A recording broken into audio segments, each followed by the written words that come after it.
All right. This is NFL Chaos with Jeremy. I am Jeremy, and I bring the chaos. And tonight is our Wacky Wednesday with Jeremy and Adam show. And we'll be right back, and we'll get things started right after this. I would regret it if people look back at the first episode and you weren't on it.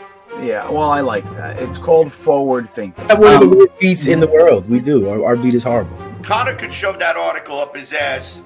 And then I went to that game, and I was like, this is the greatest team I've ever seen in my life. I'm a Jet fan. This is going to be the greatest run ever. Yeah. No, because if they take a Kwanu, I'm not complaining. Joe Douglas is the king of keeping shit close to the vest. A 2, a 4, and a 6 for Darnold. Did the Jets really ruin Sam Darnold, or did Sam Darnold just suck all along and we were just trying to talk ourselves into it? And Hamilton is a player who can potentially make a very big impact. And suddenly here we are today, you can't get rid of him. Right, it's like a plague. Joe Douglas was hired because he's not those general managers. Okay, Luscious. Somebody is going to fall just like Elijah Moore did, just like Michael Carter did.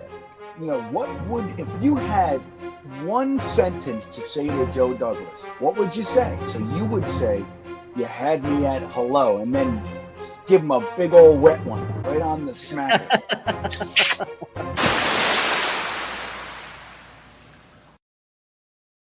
All right, so let's get started. We're going to talk about the 3 reasons to celebrate being a Jets fan. That's right, there are actually 3 reasons. We're going to talk about those reasons. There's probably more reasons, but I'm going to give you at least 3 reasons. But first, I got to introduce first my co-host.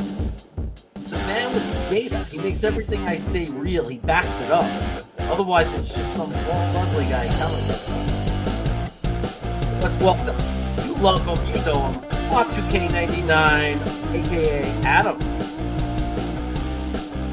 There we go, baby. How you doing? Celebrate good times. Come on, Jets Nation. Let's do this thing tonight. We're going to be happy tonight. You gotta love it. You gotta love it. Let's get just say hello to some people in the chat. We got Nathan is here, first one in, yelling at us.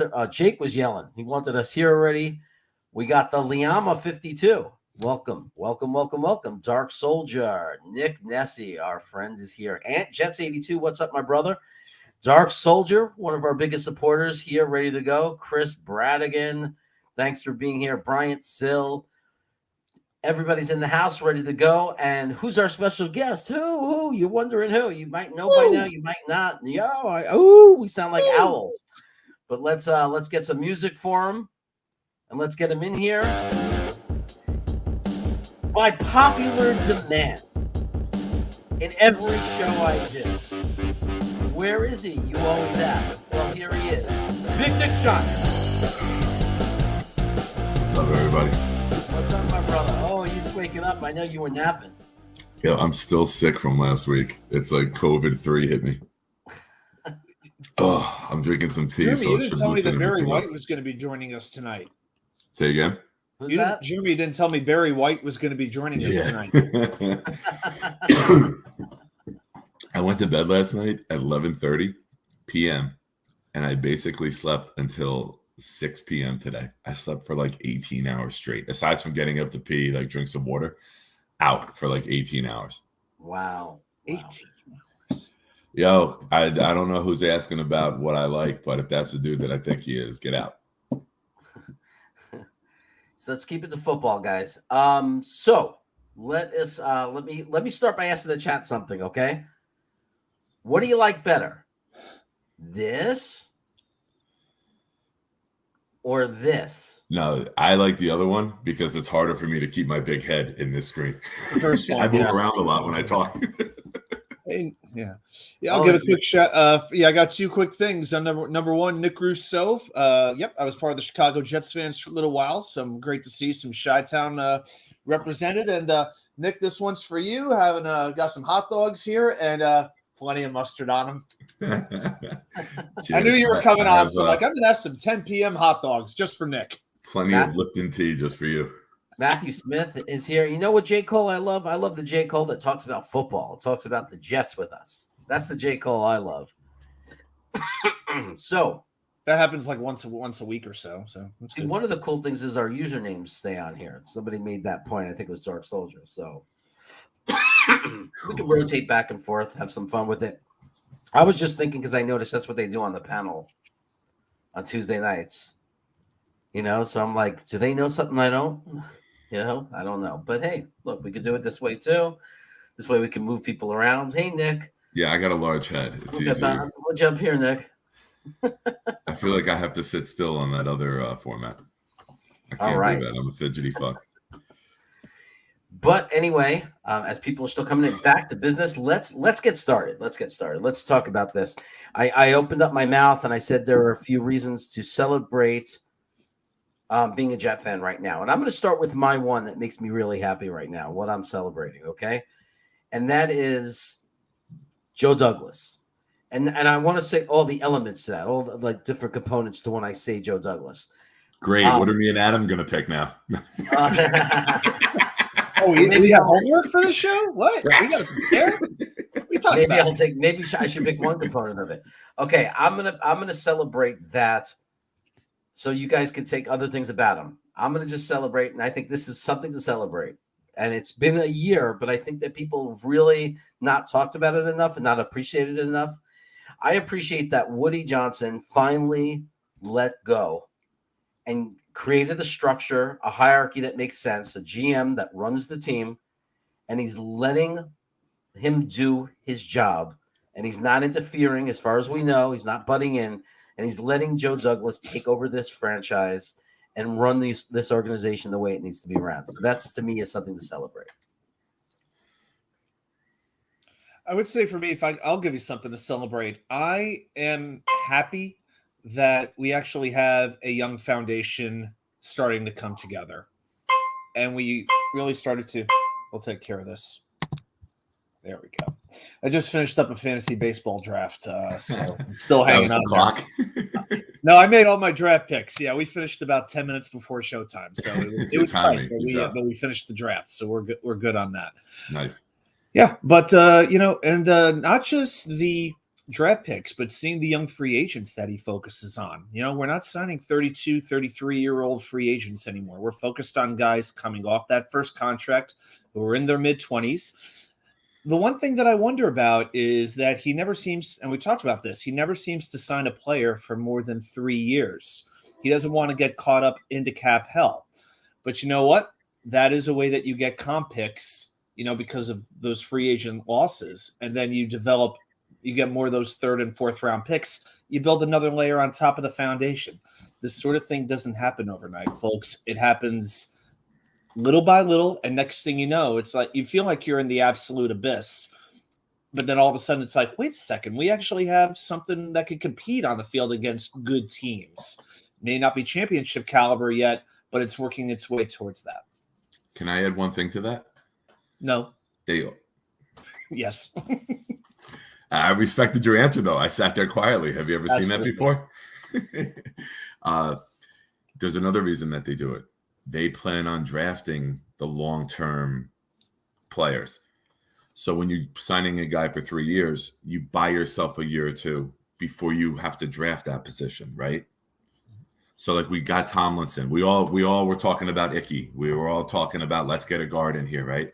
But now you sign Tomlinson for 3 years, and it buys you 3 years before you have to go use maybe a premium pick to get a replacement, because you can't replace everyone in 1 year. And we all know we had a 53-man roster. We needed about 49 2 years ago. So you got to get some of these 3-year deals. The old Bill Parcells hold the fort guys, right? So it's a little bit of that. Short-term deals, they're able to go hit the market again. It's usually guys who are on their second contracts, right? Right. So if you give a guy a short second contract, he could still hit the market again himself at a premium age where he can maybe strike another big deal. So it's kind of like we're selling to the players, hey, come here, sign a 3-year deal, help us change the culture, and then you can go cash in one more time. So there's many reasons to add to the ones that you said too, which are probably like at the top, but there's multiple reasons for it. Potentially All right, for that's now, two like with reasons. starters, yes. Probably next year we can draft a center. Or if McGovern plays phenomenally this year, we extend him. I still wonder about the future of George Fant with this team. As well as he played last year, he does have 1 year left. I believe he's hitting 30 years old. Is it possible that they give him a little bit less annual value on his contract, but extend him by another year or two? It'll be very interesting to see what Joe Douglas thinks of George Fant as a building piece going forward, and also how much of that depends on Mekhi Becton's health and his performance this year. Maybe the future of Becton in turn affects the future of Fant.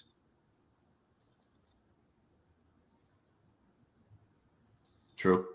I'm sorry. I am commenting on the Nets being down 20 and winning by 12. I have to talk my trash for the Nets as well, and then I'm all focused. Give me 1 second. Just as long as they don't win the championship, I really don't care, because that's the only thing that matters to them. So, yeah, and they still traded a win now player for somebody who can't even who's in the witness protection program. I think maybe he and Becton have been hanging out together. Who knows? Well, let's welcome Jets Mess. I didn't get to say hello to him verbally yet. So thanks for being here.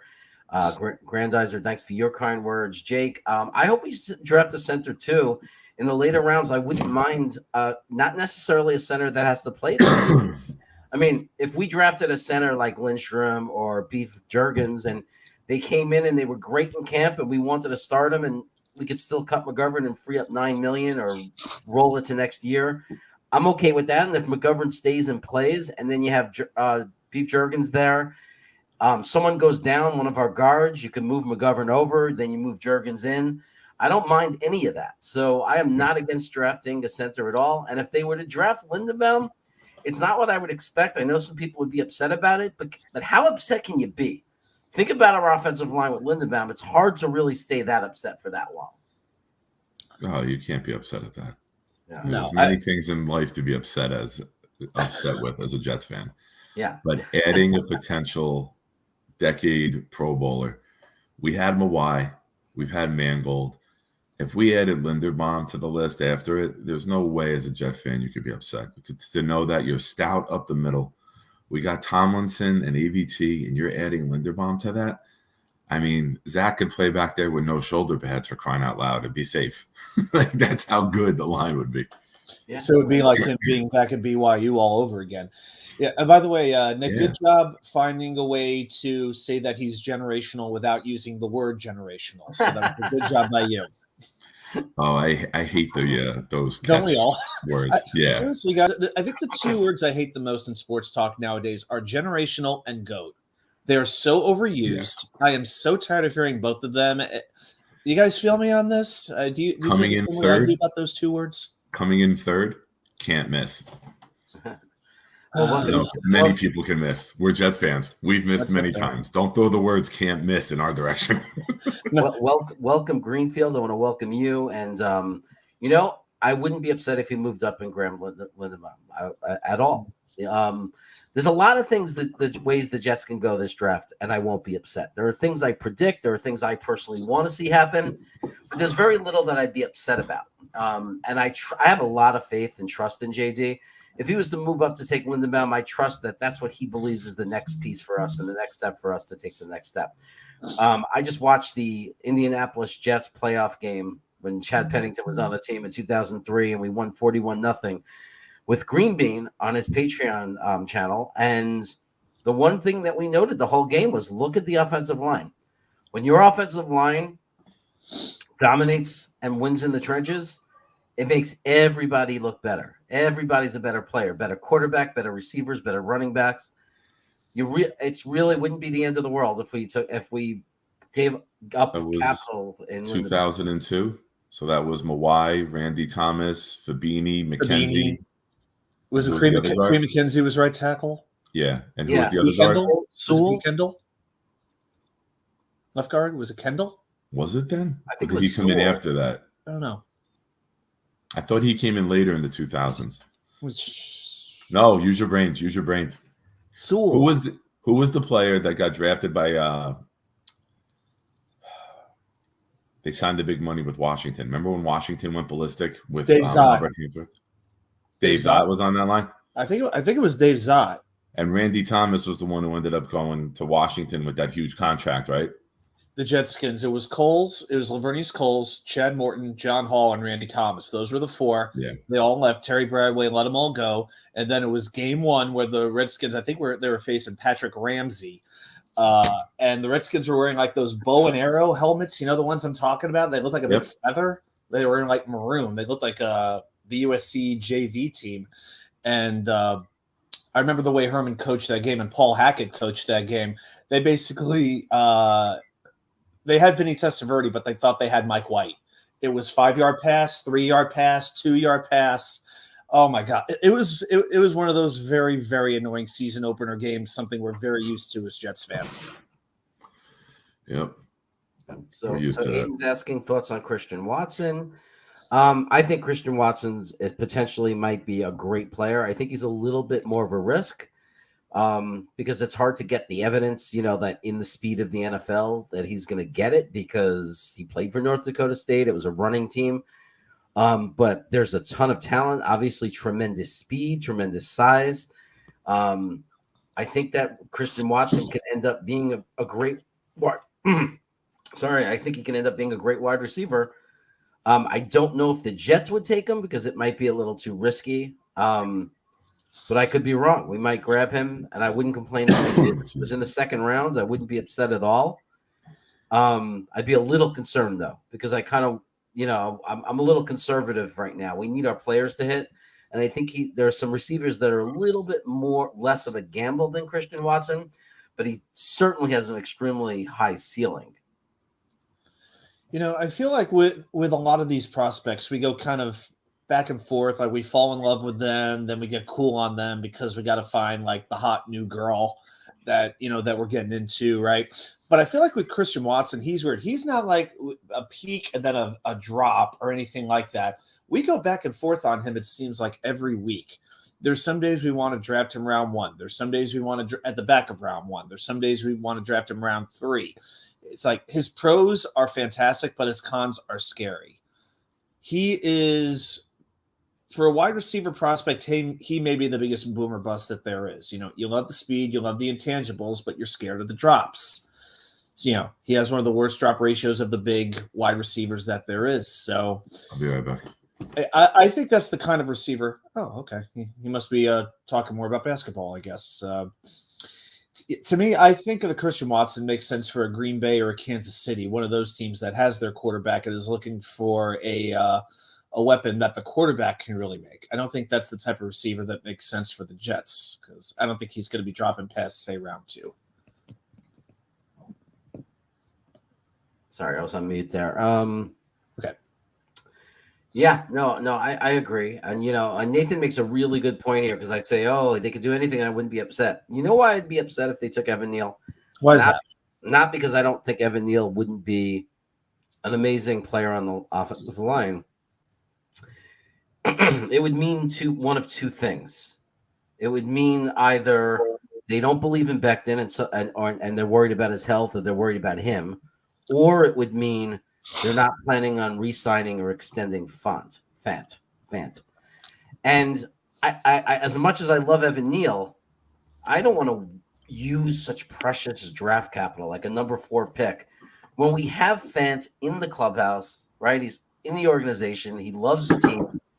This is I prefer we just extend him. I know he's going to be expensive, but we know what we're getting. We got him. Than to sit there and use the number 4 pick in the draft for Evan Neal just so we don't have to extend Fant. And then to me, it feels like a wash. It doesn't feel like it doesn't feel like we became a better team. When you take a depth piece at number 4, when it's a quarterback and he might not be ready to start, that's it. Yeah. You're not taking a depth piece for line, cornerback. You're not doing it there.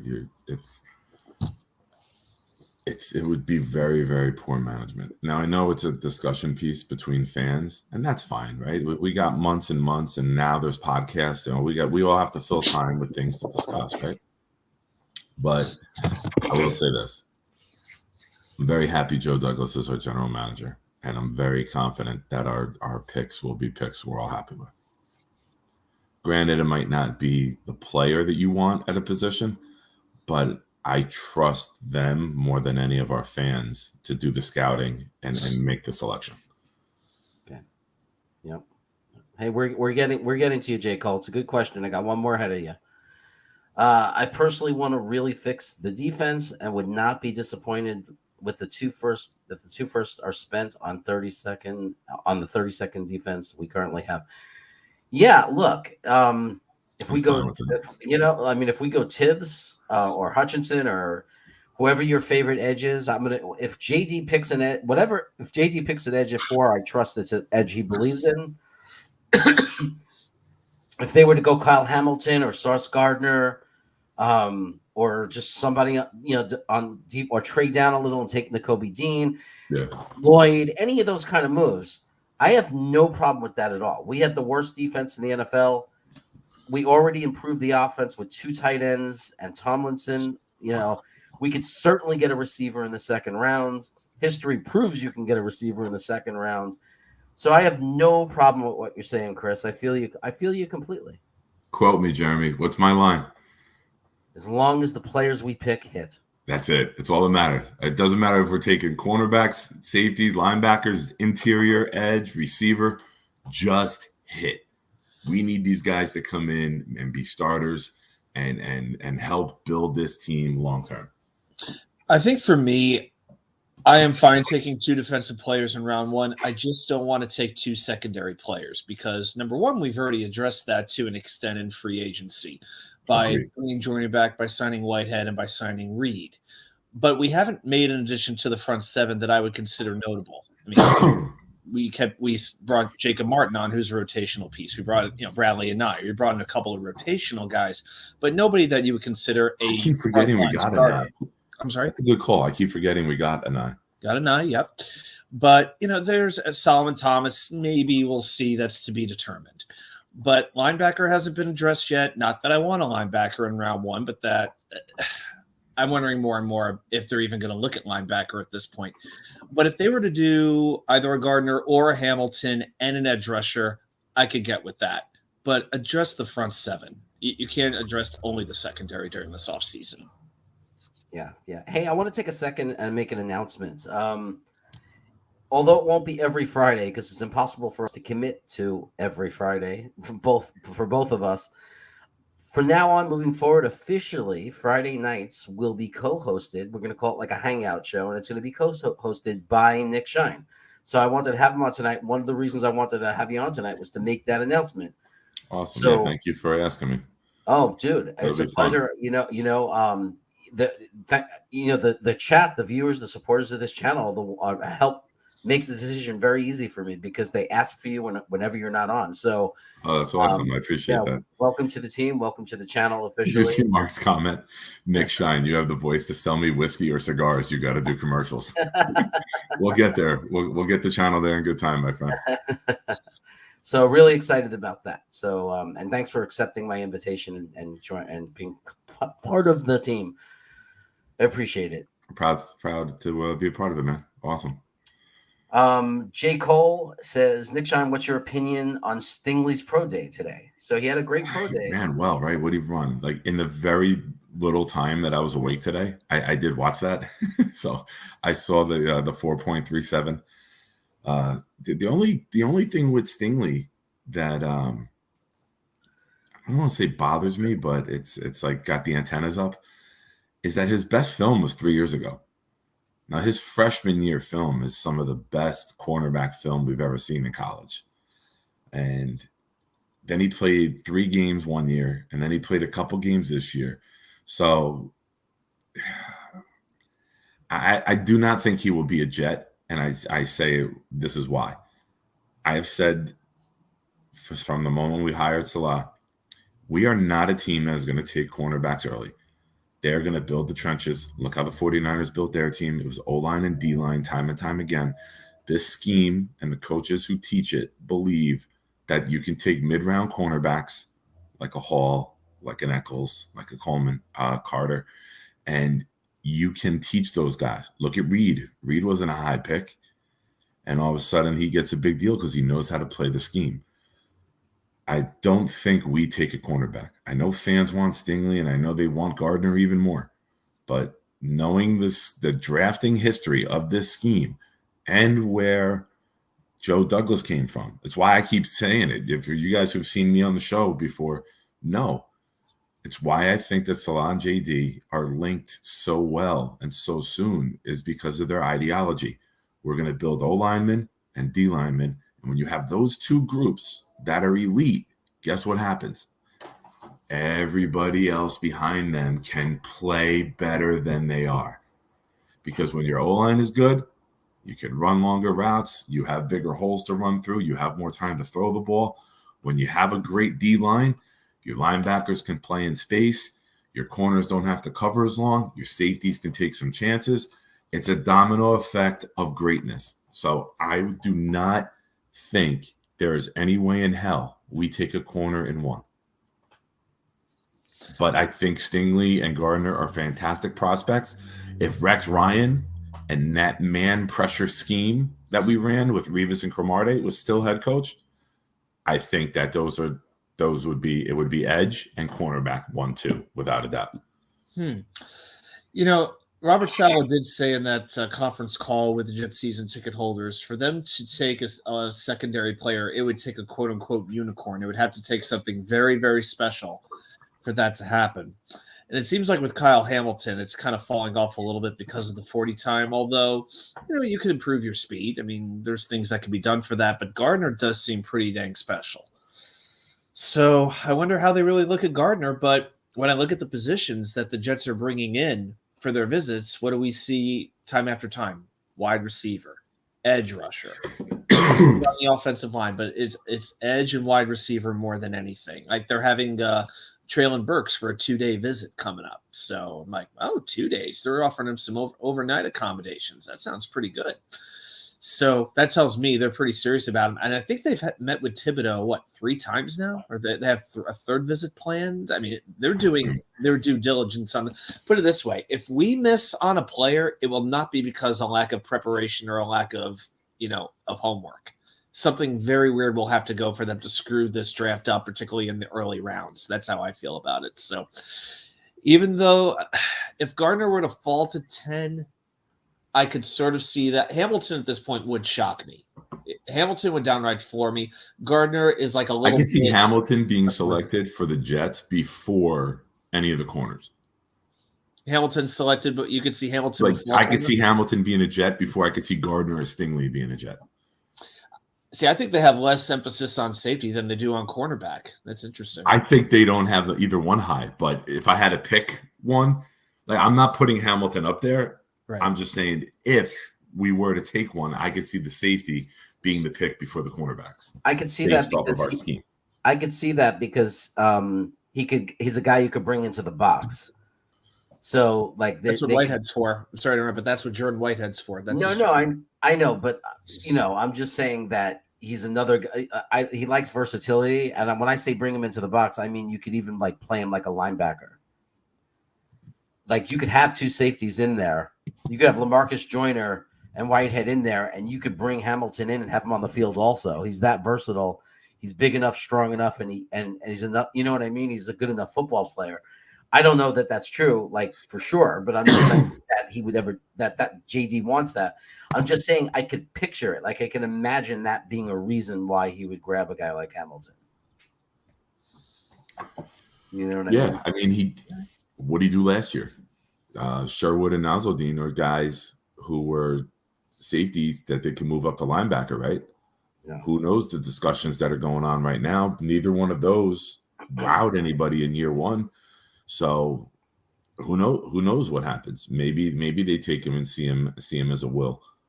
Yeah. You don't know, right? He's got size, he's got speed. I know he ran slow, but the kid does play fast. And that's a big thing. He's faster on film than he is maybe just straight out sprinting. Football speed. So some guys just don't test well, right? Yeah. Some test too well. Yeah.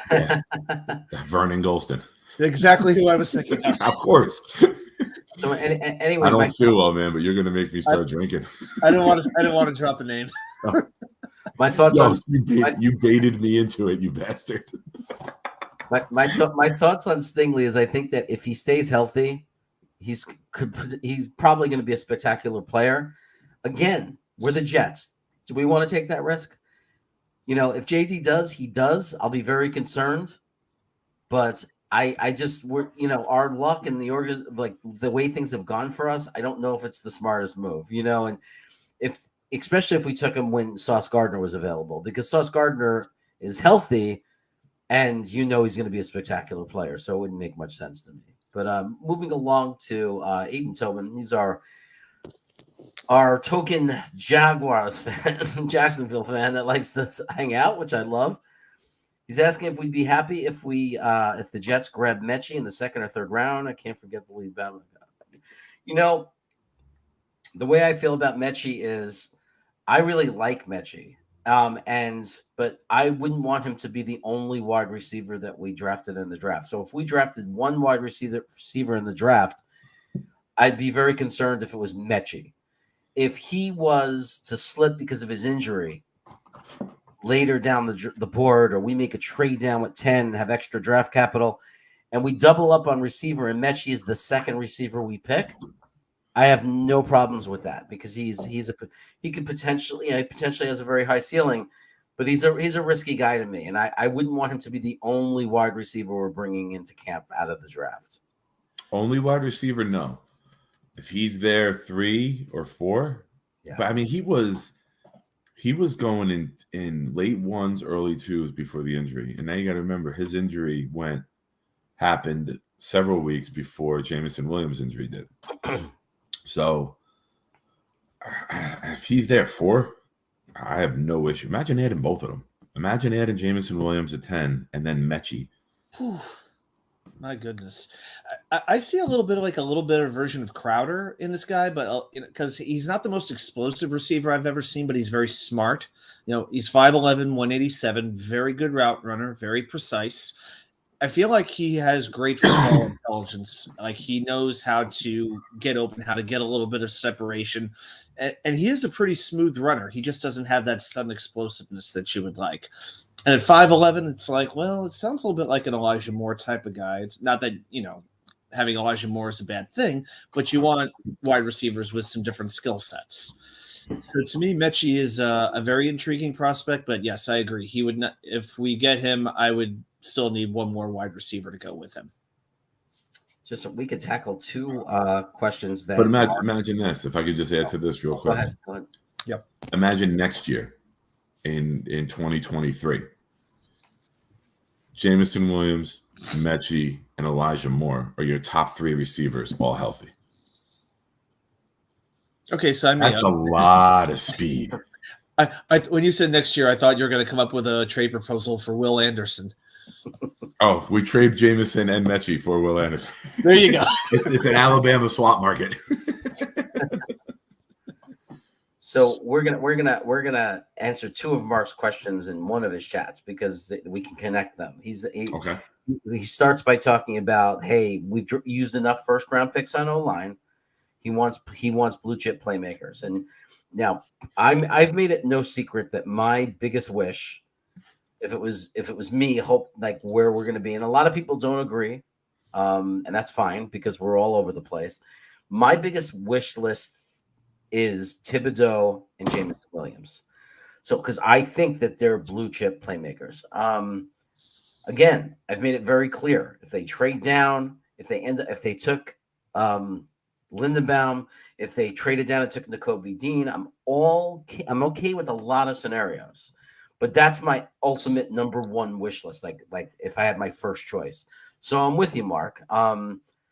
That's what I would want to do. And he's also asking in another chat that I saw go up. He's asking our thoughts on what do you want at 4 and 10. Like, so he's asking. I think he knows what Adam wants, but he was curious what Nick wants. But Adam, you could share too. Why don't you guys tell me what's your wish list for 4 and 10?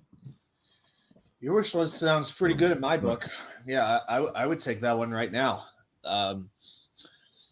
Yeah, I think Thibodeau. I think is Trayvon. I think there's like this whole Walker versus Thibodeau sort of debate. That's been like the latest thing coming up this week. And Trayvon Walker to me is more of like a 2-way player. I think he's still very raw. at the end of the day, I don't know.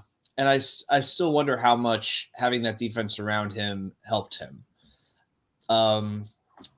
He's a little more stiff than I would like. The thing with Thibodeau is he did lead the entire country in pressure rate. It's not so much how many sacks you get. It's about, are you getting pressures on the quarterback? Are you knocking a pass down? That doesn't count as a sack, but you still killed a play. Are you forcing turnovers? Thibodeau can do things like that.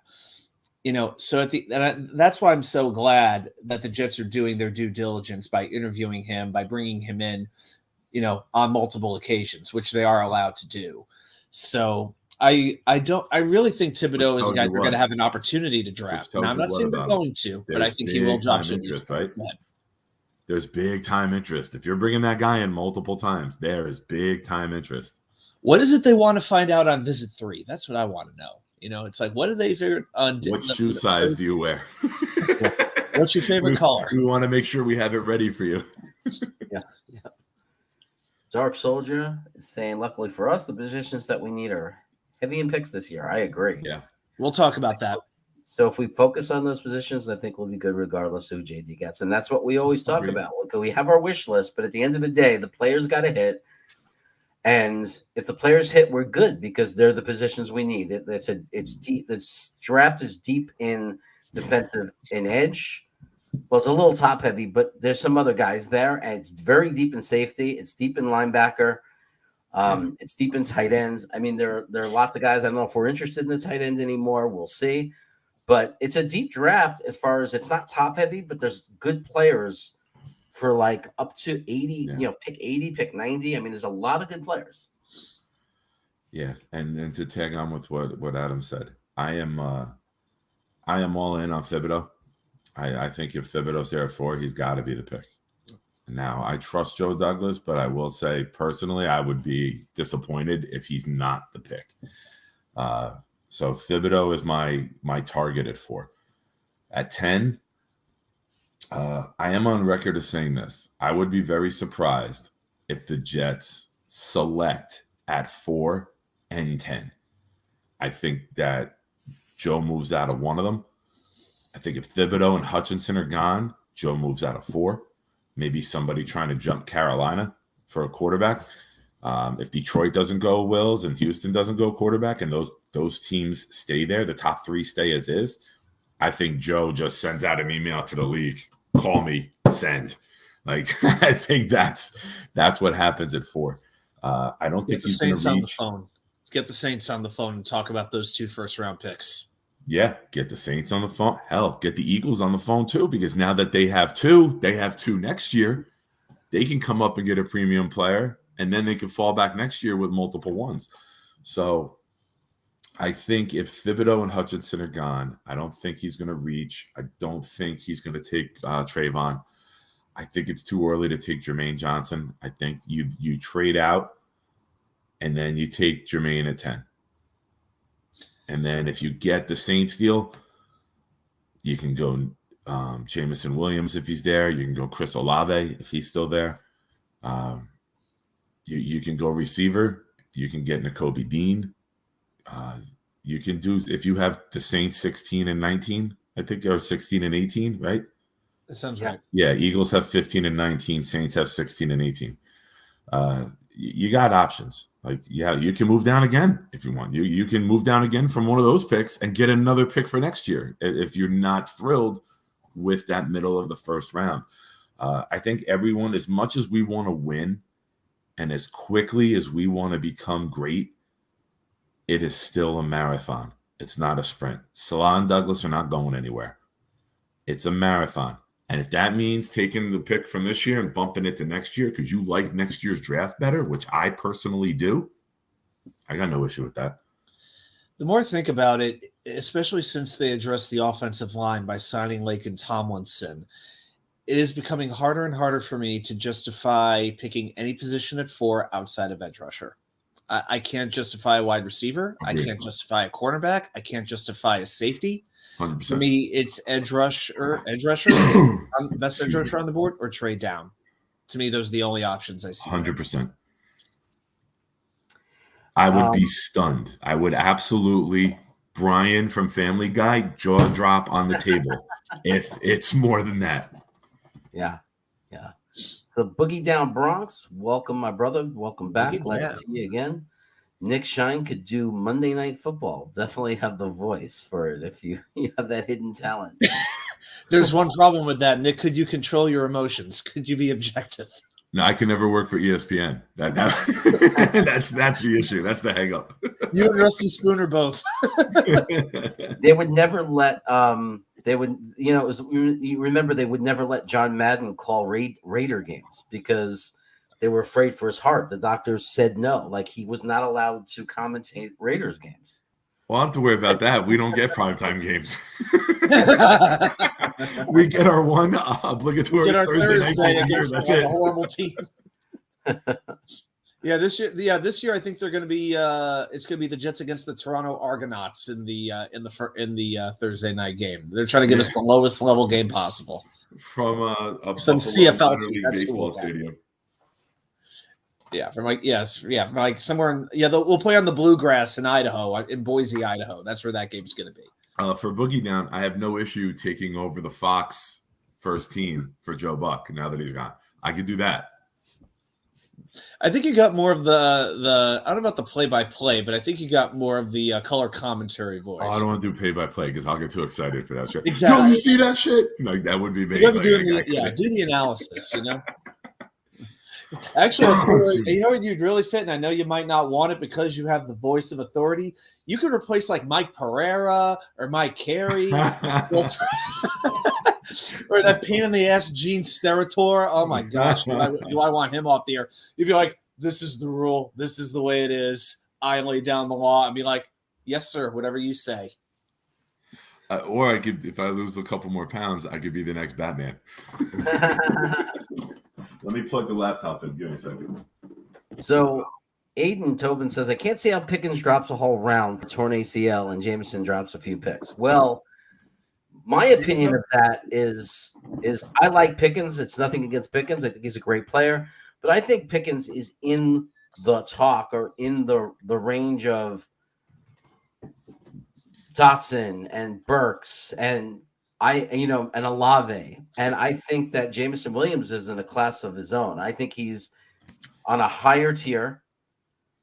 I think he's like possibly like Chase, like whoever's going to get him might hit like Cincinnati did. So I think that, that's my opinion. I just think he's on a different level. And apparently a lot of the people ranking these players agree with me because that's why I think that you're seeing him not take as big a drop as other receivers who get hurt and tear their ACL. And we could be wrong. I could be wrong, but I certainly like the Twitter that went out that showed video of Jameson Williams working out because he looked good to me. Who doesn't look good? I see these Pickens workouts, as like a fallback to Drake London. I see Pickens as more of a vertical type of offense than I do a West Coast type of offense with slants and timing. I love the player. If we had Vinny at quarterback still, I think Pickens would be a great guy to have out there with him. But I just don't think Pickens is a good fit for us with the crossing routes and the timing routes. And that's not a knock on him. I think he's going to be a fantastic pro. But I think you can't just do the Madden plug and play of players. You got to look at their skill set and where they're going to thrive the most. And I see him like a Drake London, like a Mike Evans, and a vertical downfield passing attack where he can really, really excel. Just to GVH is saying, just watch Jet X video on Watson. If we trade back, is he a first round wide receiver or is competition level on hands an issue? Well, I was talking about it before. I love Christian Watson. I think he's incredibly talented. Agreed. I don't think that his competition is evidence that's negative. Like, I don't think his competition is evidence against him. The problem is the lack of elite competition takes away evidence for him. So when you have video of Jameson Williams and you have tape of Jameson Williams creating space and beating cornerbacks and safeties and just crushing them, playing against elite teams, against Georgia, and he's doing it against, against elite competition. And when he played for Ohio State, he played, against some elite competition and did it. it's more of an evidence thing. It's just more evidence that he is more NFL ready. Whereas Watson, and I love him, might have his ceiling is just as high. He could be a dominating wide receiver in the NFL. I mean, his size and speed is off the charts.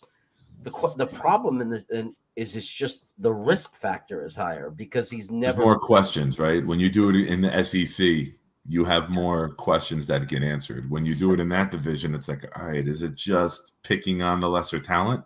Yeah. So I see exactly where you're coming from. And it was the same thing with Zach Wilson. It's like I loved him and I love him. I still do. Did I share the concerns that of what his competition was in his one big, really huge breakout year?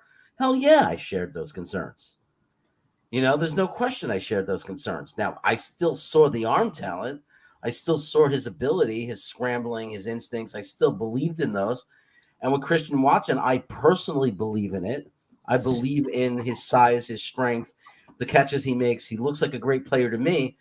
But there are a lot of good receivers on the board that have a lot less question marks.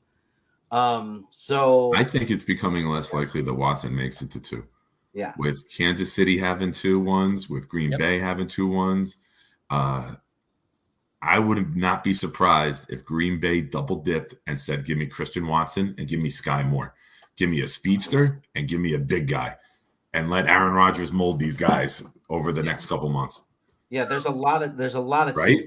That's a freaking amazing tandem. You get the speed of Hill and you get better size in Watson.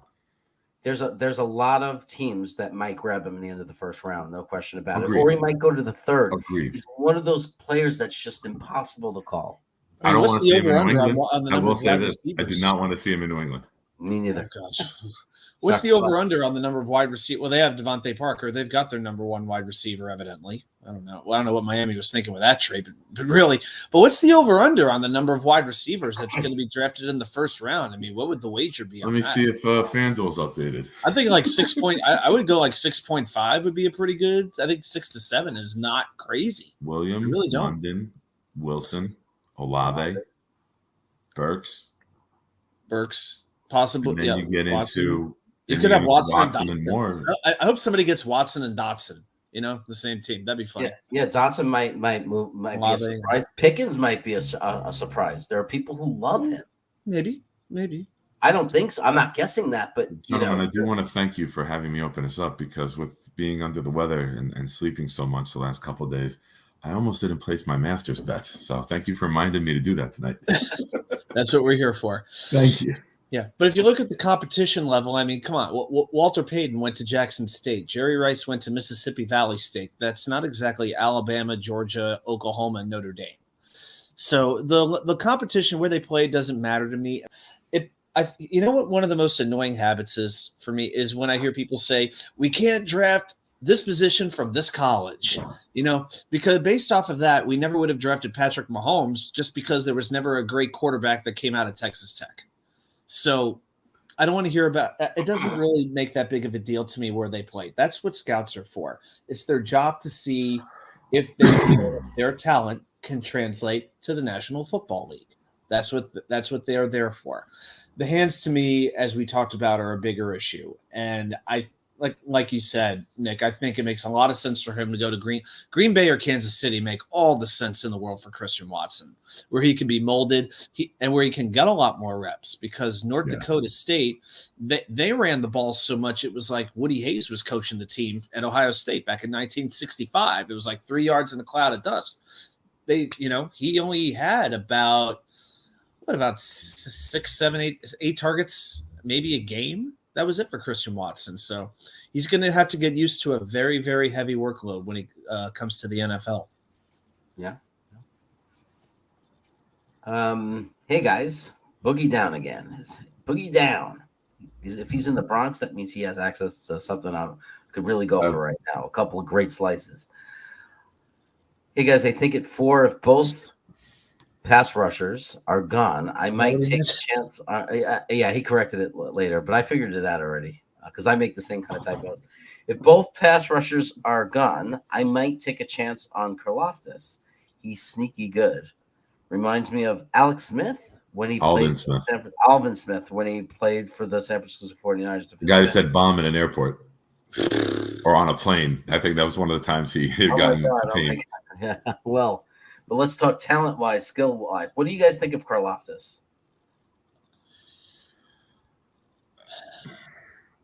I think he'll be a good pro. I just don't think he'd be a good fit here. I think he's too stiff on the edge. I don't have a lot of time watching film on him. I think I'm going to watch a little more, especially if we're worried about Thibodeau and Hutchinson going early. I want to be able to speak to it if that is a route that we go. Excuse me. But I'm up in the air on it. I'm up in the air. I'm on the fence right now, let's say. Yeah, he didn't even start playing football till pretty much high school anyway. I mean, he hasn't been playing football all that long from what I know.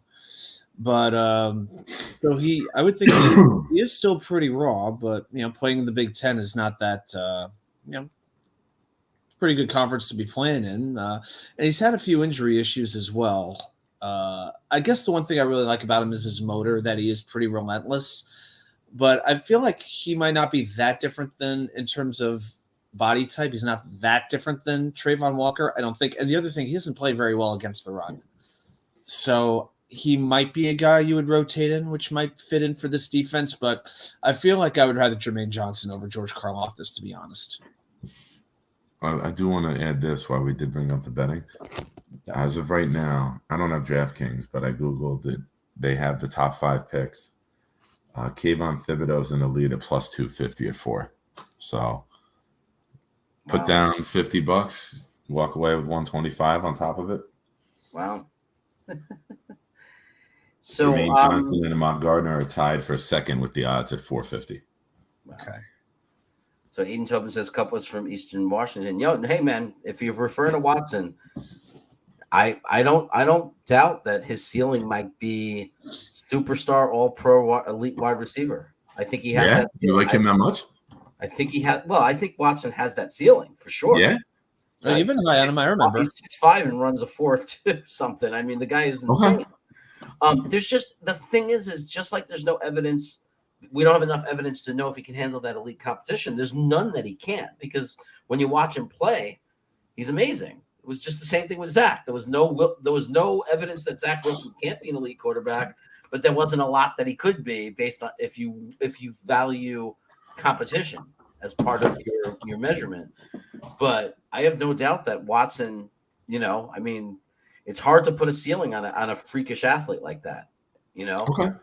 But he's riskier than a lot of them. He's definitely. I don't feel like he's the type of wide receiver who's going to thrive no matter where he goes. I think he needs to be in the right system, on the right team, and in the right situation in order to thrive. Yeah. I don't think he's right for us right now. I just don't. Not a fan of his. Daniel Faust, welcome to the chat. Wilson is a catalyst that brings them together with LaFleur. I saw the respect he got from BYU coaches and win Super Bowl.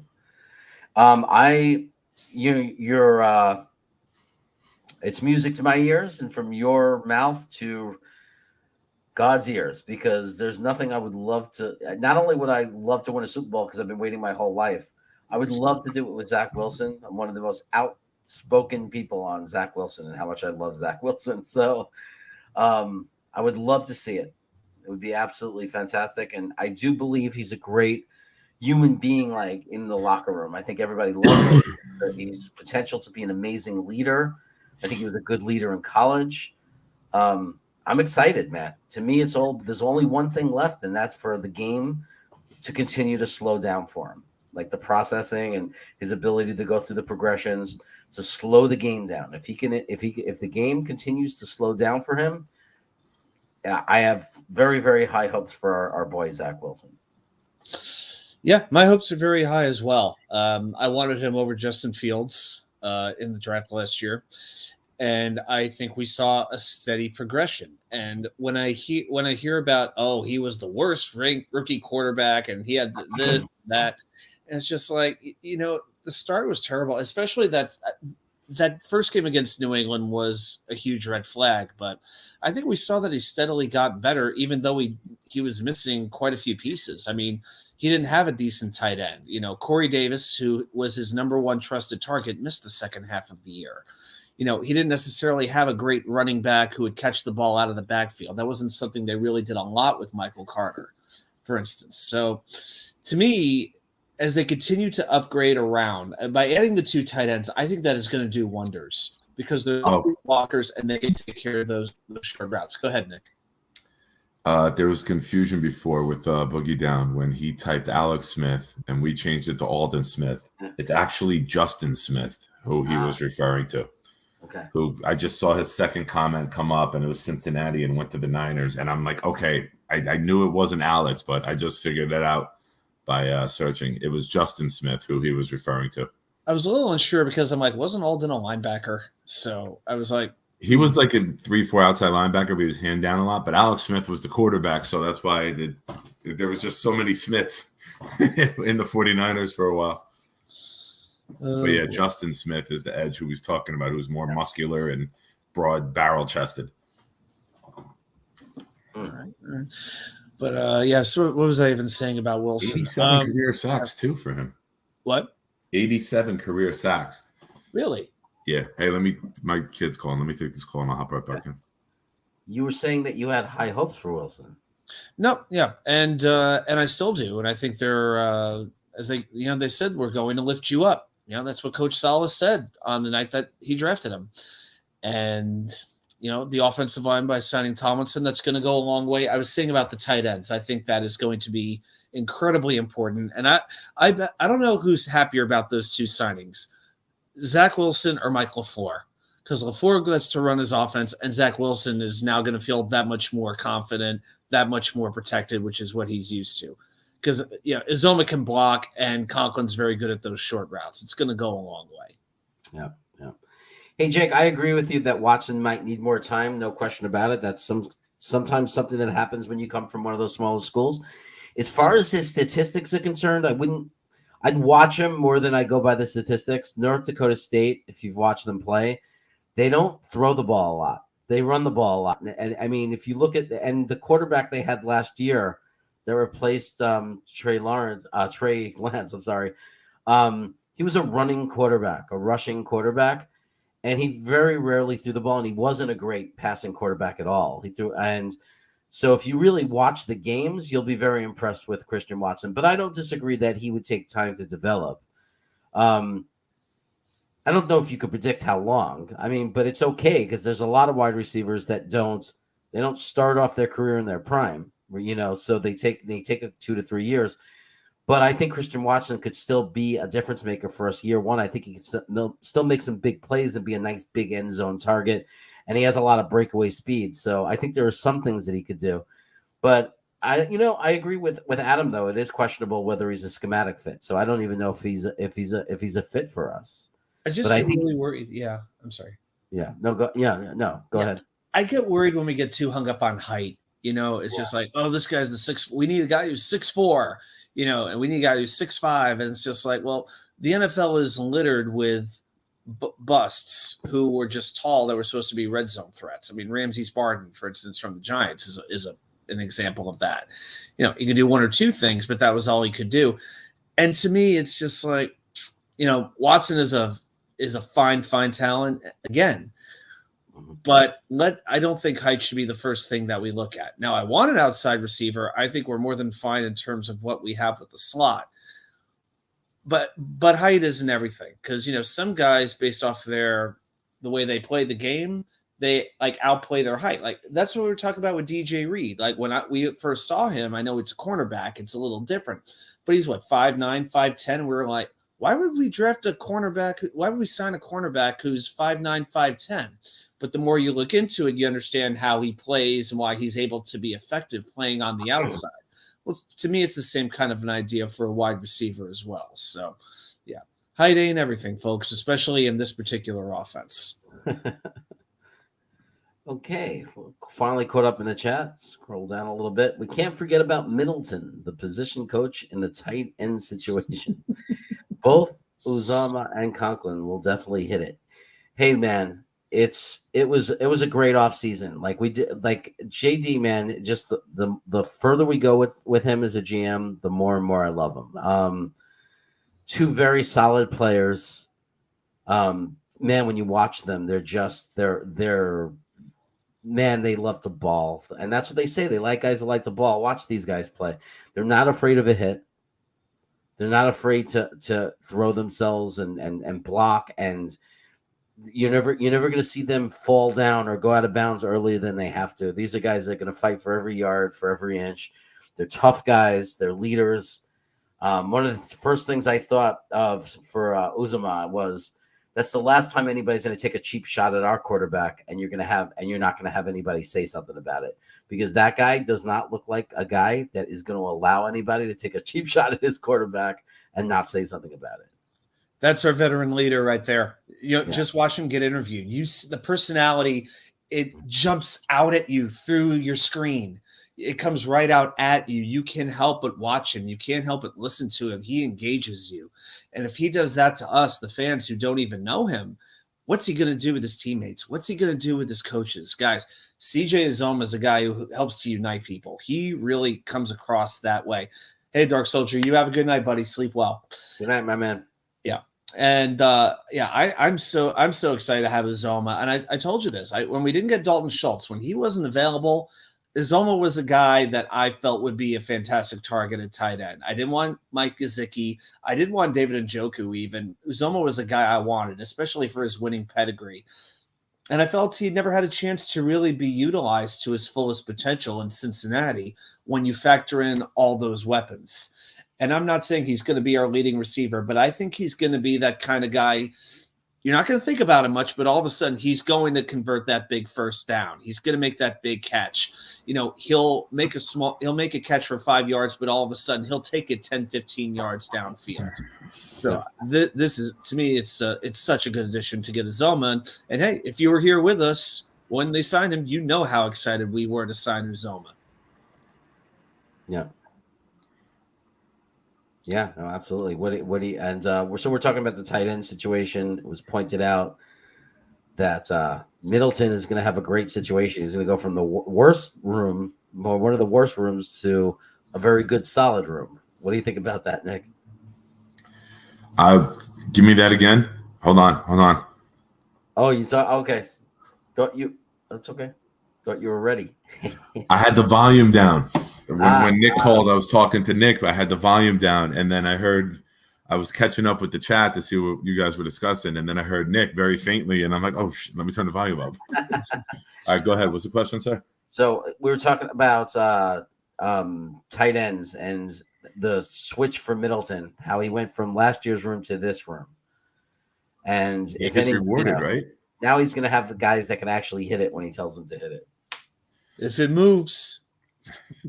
If it moves, and there's nothing wrong with ever hitting a tight end, right, gentlemen? He gets rewarded, right? He went in last year, and it was normally when you have an awful position group, you may get terminated because you could say there was poor performance. But I like that they stuck it, and we know the players, the front office, the coaches, the fans love this guy.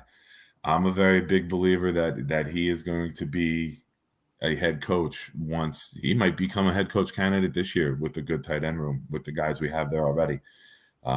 He did nothing but improve his stock when he coached our game last year against the Jaguars, I believe it was.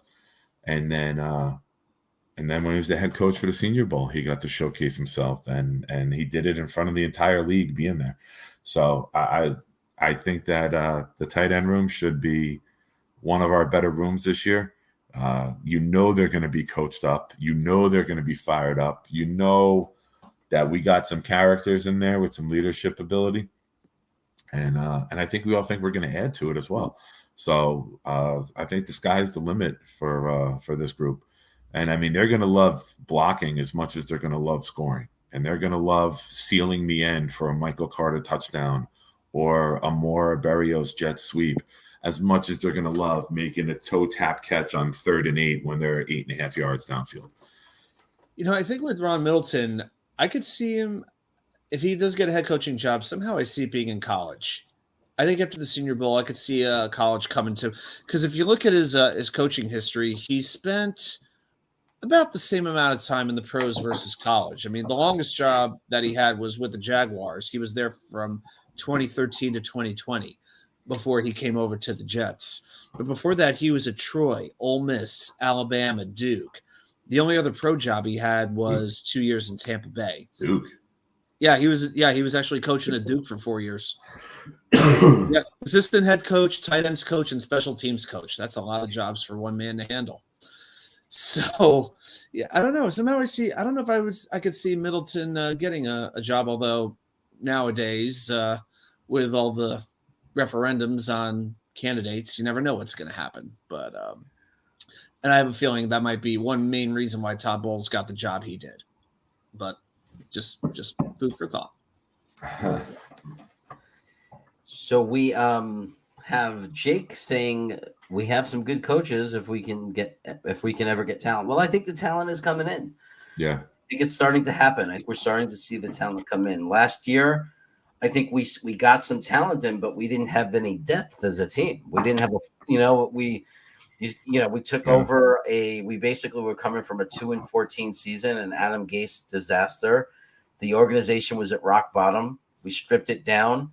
We brought it, we had a couple of guys in place. We brought in some more talent, and now with free agency, Carl Lawson coming back, hopefully healthy, and all these draft picks, we're starting to bring in the talent. We're starting to see some of our rooms get deeper.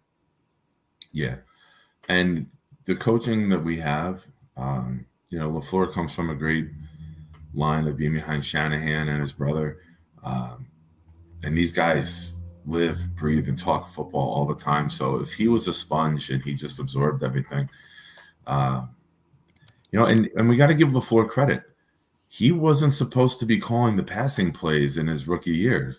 Knapp was supposed to be doing that. Knapp was the passing game coordinator. So LaFleur was supposed to be the run game coordinator. Knapp was supposed to put the passing game attack together.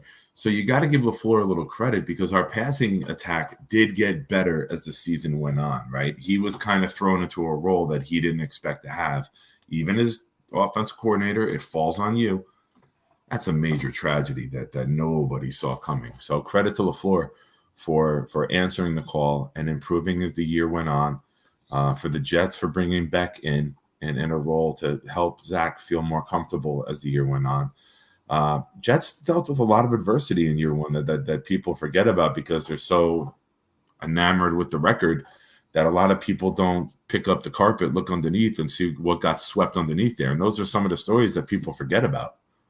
Is that the Knapp death kind of really put us in an awful position a week before training camp.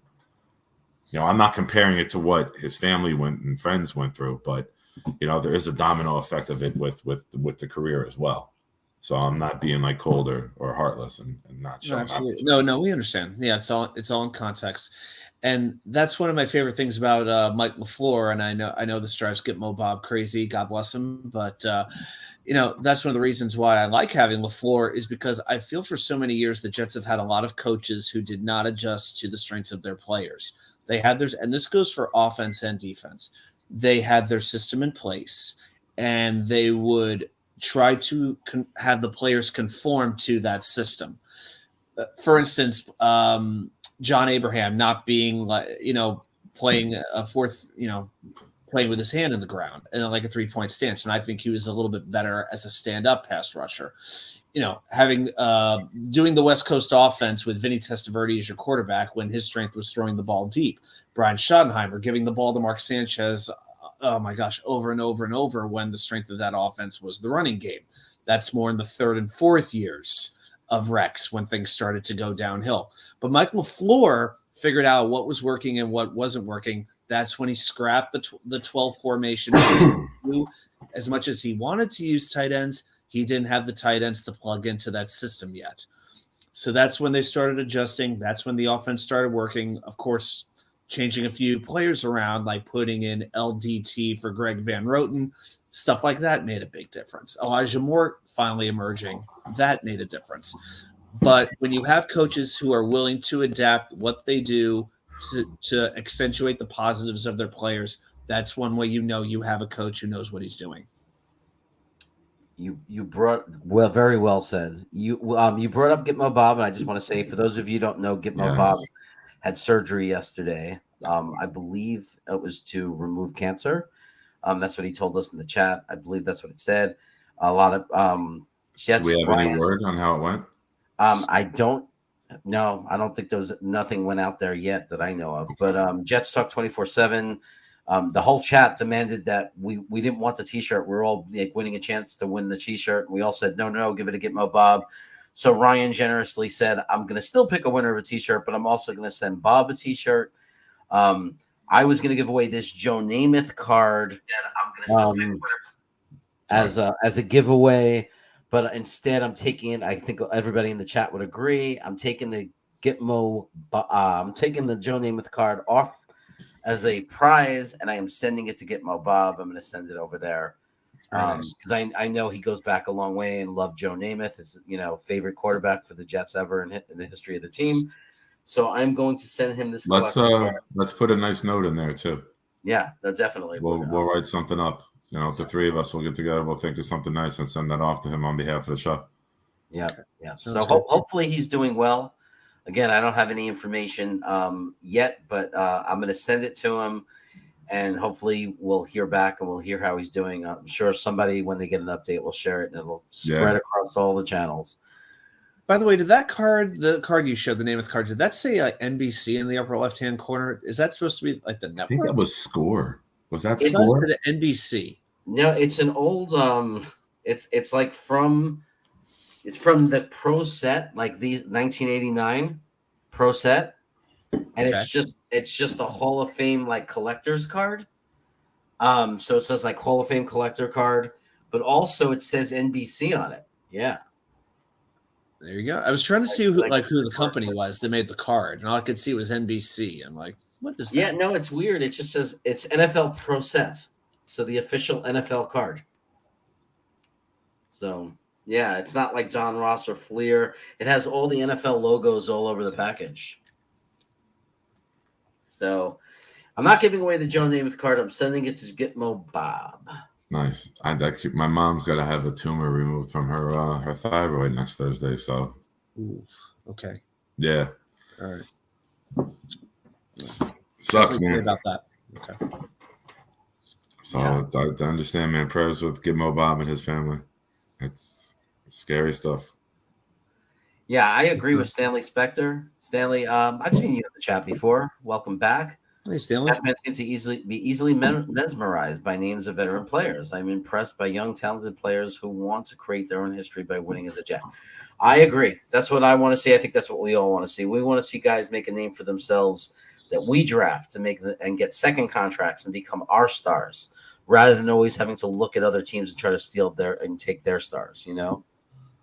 But, keep in mind, when you say young, talented players, that's not just players that you draft. It could also be young free agents, which are the kind of players that Joe Douglas went out and got this offseason and last season as well. So, so that's important. Yeah, and yes, getting the sexy name is very appealing. When the trade talks came up for like an Amari Cooper, for a Tyreek Hill, it is very exciting because we want to have that established veteran target on this team. We absolutely do. But I think we all know we're smart enough to know that the best way to build your team and to sustain success, because this is not a situation where we want to be one and done. We want to be a sustained winner. We have been a sustained joke for over a decade now. It's time for us to enjoy sustained success. And the best way to do that is through the draft. Yeah. That's why we haven't had a winning year, because we haven't drafted well. We tried to catch lightning in a bottle in one year, and we almost made the playoffs in 15 or 16. And after that, it was back to being, down in the dumps again. Let's say it. Same old Jets. And you saw it last year. And the thing that I love, and I keep saying it, and if the viewers are tired of me hearing me say it, I'll stop. I'm sorry. But the best part about this is they're drafting guys who are leaders. And when you draft leaders, no one on your roster needs to be led. And as bad as things were this year, There were no player blow-up moments on the sideline. There were no Antonio Browns. There were no Beckham back in the days of guys flipping out and making it about them. It was a group of guys coming together, trying to figure it out. And when the talent level and the experience level meets the maturity level of the guys that we drafted, we're going to have a team that we can be proud of on and off the field, because it's going to be guys who grind, who don't give up. We're going to have come from behind victories because of the type of men we have on the sideline. See this letter right here? That's what it's all about. That's C. He's drafted captain after captain after captain. Yeah. So yeah, and so to have the captain's privilege on this team, it actually means something, because you're a leader of leaders. Excuse me. Yeah, even guys like guys like Cameron Clark back in the day. They were captains of their teams. Oh, hey Peo, good to see you. Peo time is in the house.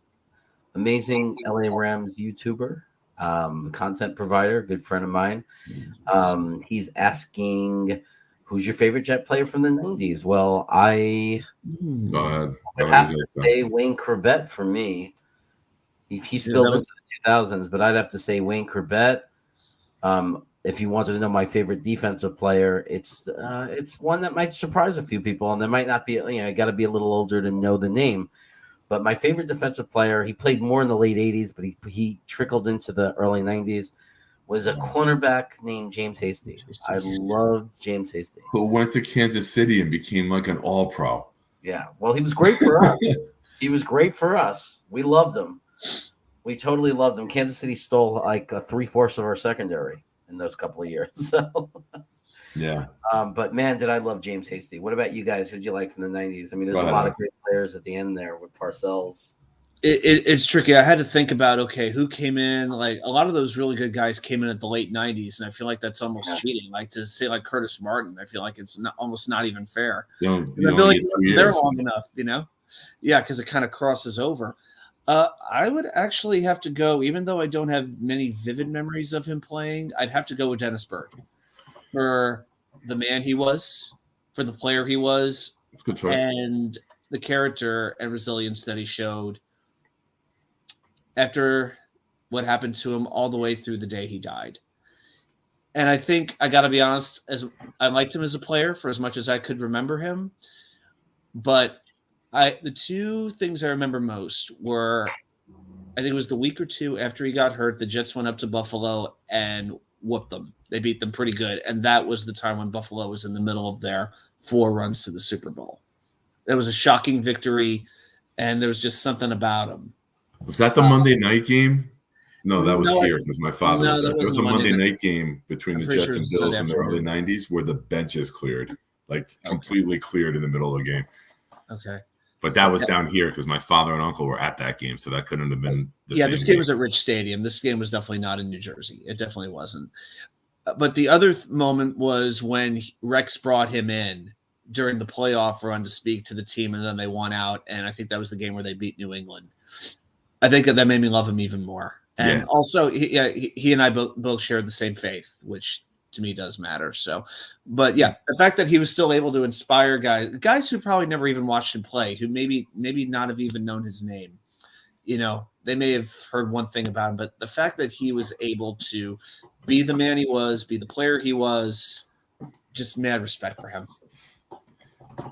So my favorite Jet of all time is Corbett. So that's an easy answer for offensive player.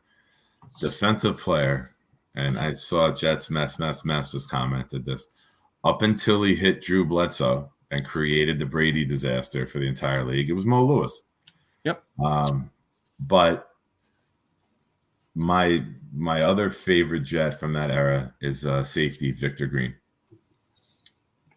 Absolutely loved Victor Green. Yeah. I'll never forget a game in Miami. He had 2 interceptions, 1 returned for a touchdown. And I've actually spoken with him on Twitter back and forth a little bit. I was like, man, you're my favorite Jet in the 90s, bro. It was fantastic to even go back and forth with you. So that was like a little kid, starstruck moment, exchanging tweets with Victor Green. Yeah. Shout out to New York Jets fan Ford. Thanks for coming, man. Glad to see you in the chat. Oh, that's my number one fan. He's starting the Nick Shine fan club, right? That's right. And he sees that you're here. So Hey, buddy. we listen welcome, to you, man. buddy. We listen to you. So thanks for being here. This is another good question from Peo.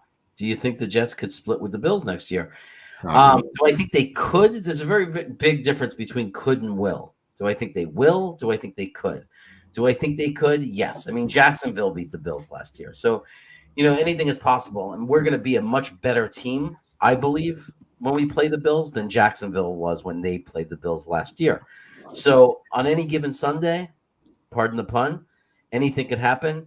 I could, I think that there are things that could happen if everything goes right for us. We can be competitive and possibly, on any given day beat anybody, because if Zach Wilson takes the big step, and I'm not guaranteeing he will, I'm saying if he does, which is very possible. We've seen quarterbacks do it before. He looked very good at the end of last season with very few receivers and very little offensive line. He showed great growth. We added 2 tight ends. We added Tomlinson. It looks like we're going to be able to I'm believing we're going to have a much better running game because of what we've done to our offensive line. I believe that Zach Wilson's going to have a lot more of a safety outlet and, best friends on the field now that he has Conklin and CJ. We're not done yet, obviously. We're still going to draft a lot of good talent. So I think that our issue is still going to be we're waiting to see who we get on defense, what we add there, and if they gel fast enough. And, our defense was 32nd in the league last year. You're not going to beat the Buffalo Bills with that kind of defense. But we did bring in help with the offensive line to stand up to their defensive line. And we did give Zach more weapons. And if we can establish a running game and grind the ball and force them to put more guys in the box, we can set up the play action and we can compete. So do I think we will? Not yet. I think we're ready to win some division games, but I don't think it's going to be against Buffalo. Do I think we can? Yes, I think we can. I'm going to add this to your response. Schedule pending. If we open up with Buffalo and play them again the first week of October, I doubt it. If we get that first game in November and then another one in December where we're revolved more, I always say this about young quarterbacks. Give me 22 starts. After 22 starts, you start to see what you have, right? You've seen a lot now in the NFL. So if Zach is playing them November, maybe the week before Thanksgiving, with the second game being the last game of the year, I think there's a chance that our team has evolved. Our guys who are rookies this year now almost have full 2 years in them. Our rookies who we're going to have several starting towards the end of the year, they're starting to become almost second-year players. I think there's a chance if everything goes well, yes, we could steal one from them. But I still think they are the class of the division, and I think we could split with the other two. So if the split goes 3-3 would be pretty awesome. 3-3 would be amazing. When I first saw this question, my first thought was, the bill at the restaurant for dinner that night. Yeah, they could split with the Bills. That's about it. It's very hard for me to imagine it. I think the most likely scenario for them to beat the Bills is a repeat of what happened a couple of years ago. They played them week 17. The Bills have their playoff spot clinched. They have nothing to gain, and they play their backups. They sit Josh Allen. It's hard for me to imagine it. I don't know. I felt like we had a legitimate chance to pass Miami. Now we still might. I think them getting rid of Brian Flores could be very detrimental, but Miami is definitely loaded up. I think they won 9 games last year. So that's a team that I don't know what to really think of them anymore. And they added 2 monsters on the offensive line. They did. They had Edmonds and Mostert in the backfield. They got Waddle and Hill at receiver. They are the fastest group. They could be the Rams of the early 2000s, late 90s, the fastest show on turf. If they have a quarterback who can actually throw the ball. Yeah, jet sweeps, man. Jet sweeps. I know it's going to be one screen Pop after Warner football, baby. This almost sounds like the green bean offense. Like 4 tight, just block everybody. Just 4 tight ends, block everybody. This sounds perfect. But I don't know. My hope at this point is to when 2 division games. I feel like we haven't won a division game since the last Bush administration. So at this point, it's like that first division win will feel like something actually has been accomplished. No matter how it happens, it has to happen this year. If they go 0-6 again, I don't know how I can qualify the season as a success on any level, regardless of their record. You know, we go 11-6 in the league, and we're Hold on, pushovers we go in the 11. division. If we go 11-6 and don't win a division game, it's a bad year. Exactly. It was like, we know that's not I'm happening. being completely over the top. I get it. I know you're being over the top, but we know realistically what would happen. Yeah. They're gonna We go 11-6. We missed the playoffs. They'll beat because Aaron of Rodgers division in Green tiebreakers. Bay, no problem. But those damn Dolphins, they swept us. We go 11-6 and we miss the playoffs because the division tiebreakers. That would I was be. actually starting to think. Now, wait a second. If we beat, those are NFC wins we have.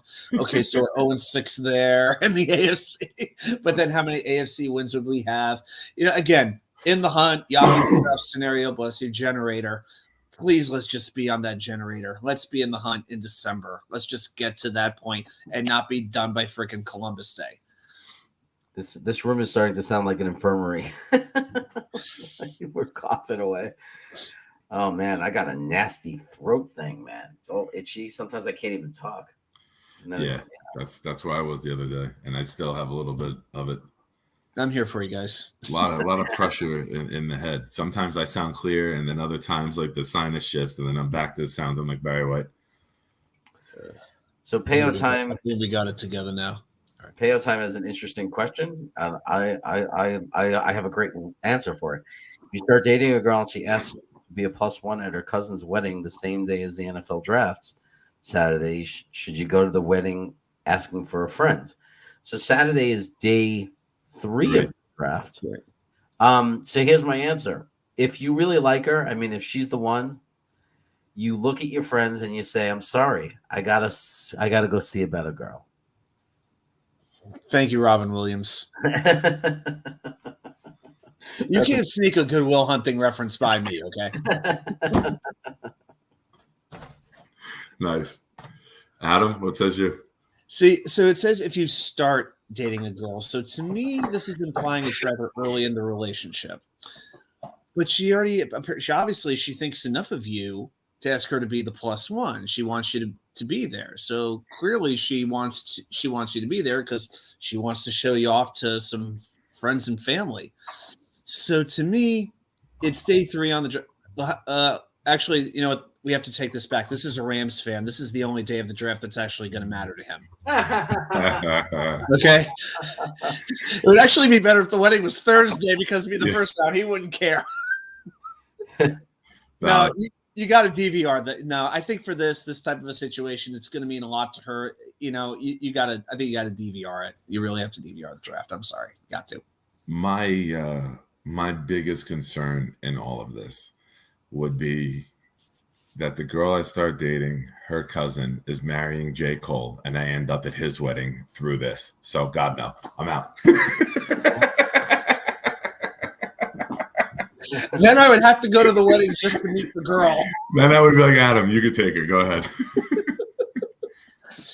I don't know. I just know we would have cameras running the entire time, and it would end up you would see the footage on pretty much every news network because it'll end up all over YouTube. Wait, now I got a question for Payo Time. Is this something that's happening to you? Is this a real thing? He says he's asking for a friend. Yeah, wink, he's the wink, friend. Tongue out. Which usually smile. means That I'm asking for me. It's him. Payo Time, I'm going to is assume it's this him. a situation that you're going through? Does the girl have mental issues? Yeah, that's what Matthew says. The girl. No, I mean, look. If you It's like him. Yep, we have a confession. It's really him. Okay, so he got asked. What did you say? All right. He got asked. Oh, it's asked. Oh, it's him. Okay. Yeah, he admitted it.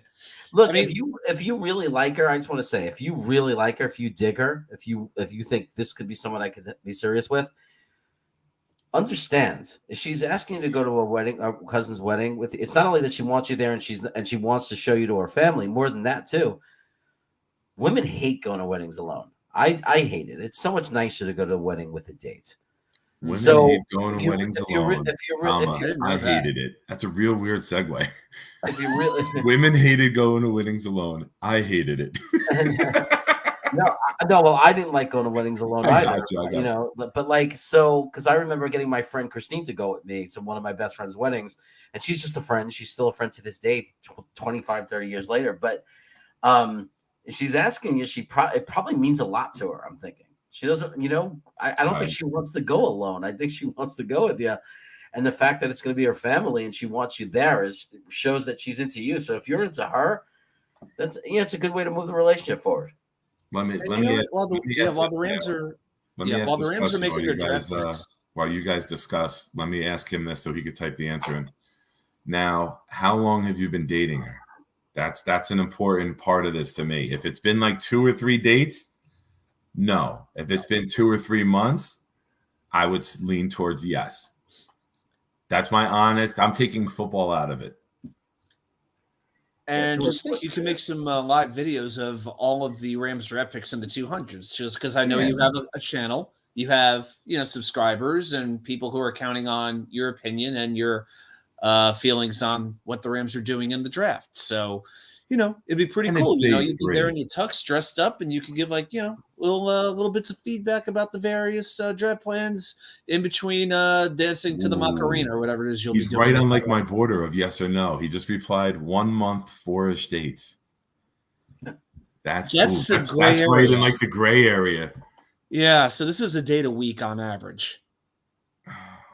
I feel like we're getting there. We're getting there, but we're not there. And I'll add the football to it, okay? It's day 3. Most of the draft picks you don't even see live on television because they're doing all their pre-taped skits. And then you just get the alert on the bottom. So as long as you're signed up for like the Bleacher Report, like draft alerts for the Rams, you'll be fine. I don't think I would miss it if I were you. If there's any interest and then there's a connection there, I say ride it out, brother. Go with it. Yeah. So, Peo, if I was you, I'd go to the wedding. If you like her enough, because you're kind of in that stage where you have to make a decision if you're going to keep it going, or you kind of know after a couple of dates, you probably have a good feel for this. If there's less than 3 red flags, you do it. Yeah. If you haven't marked 4 red flags yet, you're in. Yeah. Boogie down. Have the girl come on. Let us ask her a couple questions, and we'll make the decision for you. How about that? Bring her to the chaos. J. Cole, you are not allowed to ask her any questions. Let's get that clear. Do you want chicken or beef at the wedding? Can I make you a roast beef? Do you like clams? That's how he talks. I don't know. One of my favorite players was Bilal Powell. I loved Bilal Powell, man. He was always our best player in the spring or in the summer, and then never got a chance really to prove himself. It was weird. But, he's always looked like in preseason and in camp, he always looked like the best player on the field, honestly. I see you, Matt Smith. Don't be knocking my shit. Oh, is Matt Smith trying to mess with you? He said hot dogs with ketchup at the wedding. Tread lightly, Matthew Smith. Tread lightly, my friend. They're great. I did mustards, grilled onions, and jalapenos on mine tonight. Very, very good. Hey, I have a question. Serious question. Did we ever get the title of the show? I see is the 3 things New York Jets fans have to be proud of. Did we ever get to the other 2 besides Joe Douglas? I started the foundation. I think you said Joe Douglas, and then that was it. Well, I talked about the young players that we have a foundation we're building on, and then I was waiting for number 3. What was your number 2? I didn't hear that. So building up the foundation, building up the young players, getting the core going. So Jeremy got one. I got one. What would you like to contribute? Yeah, don't make me a liar, man. People clicked on this. That's why I asked, bro. We all pick each other up, we right? have to timestamp this shit. Don't you get it? Listen, you're sick. I'm sick. So there's only half of our brains here right now. I'm mentally sick. Collectively, it took us a little while to get to it. Yeah. I'm going to go with Robert Salah. He is my reason to really, really. If it's not Joe Douglas, it's going to be the coach. I think this is a great leader of men.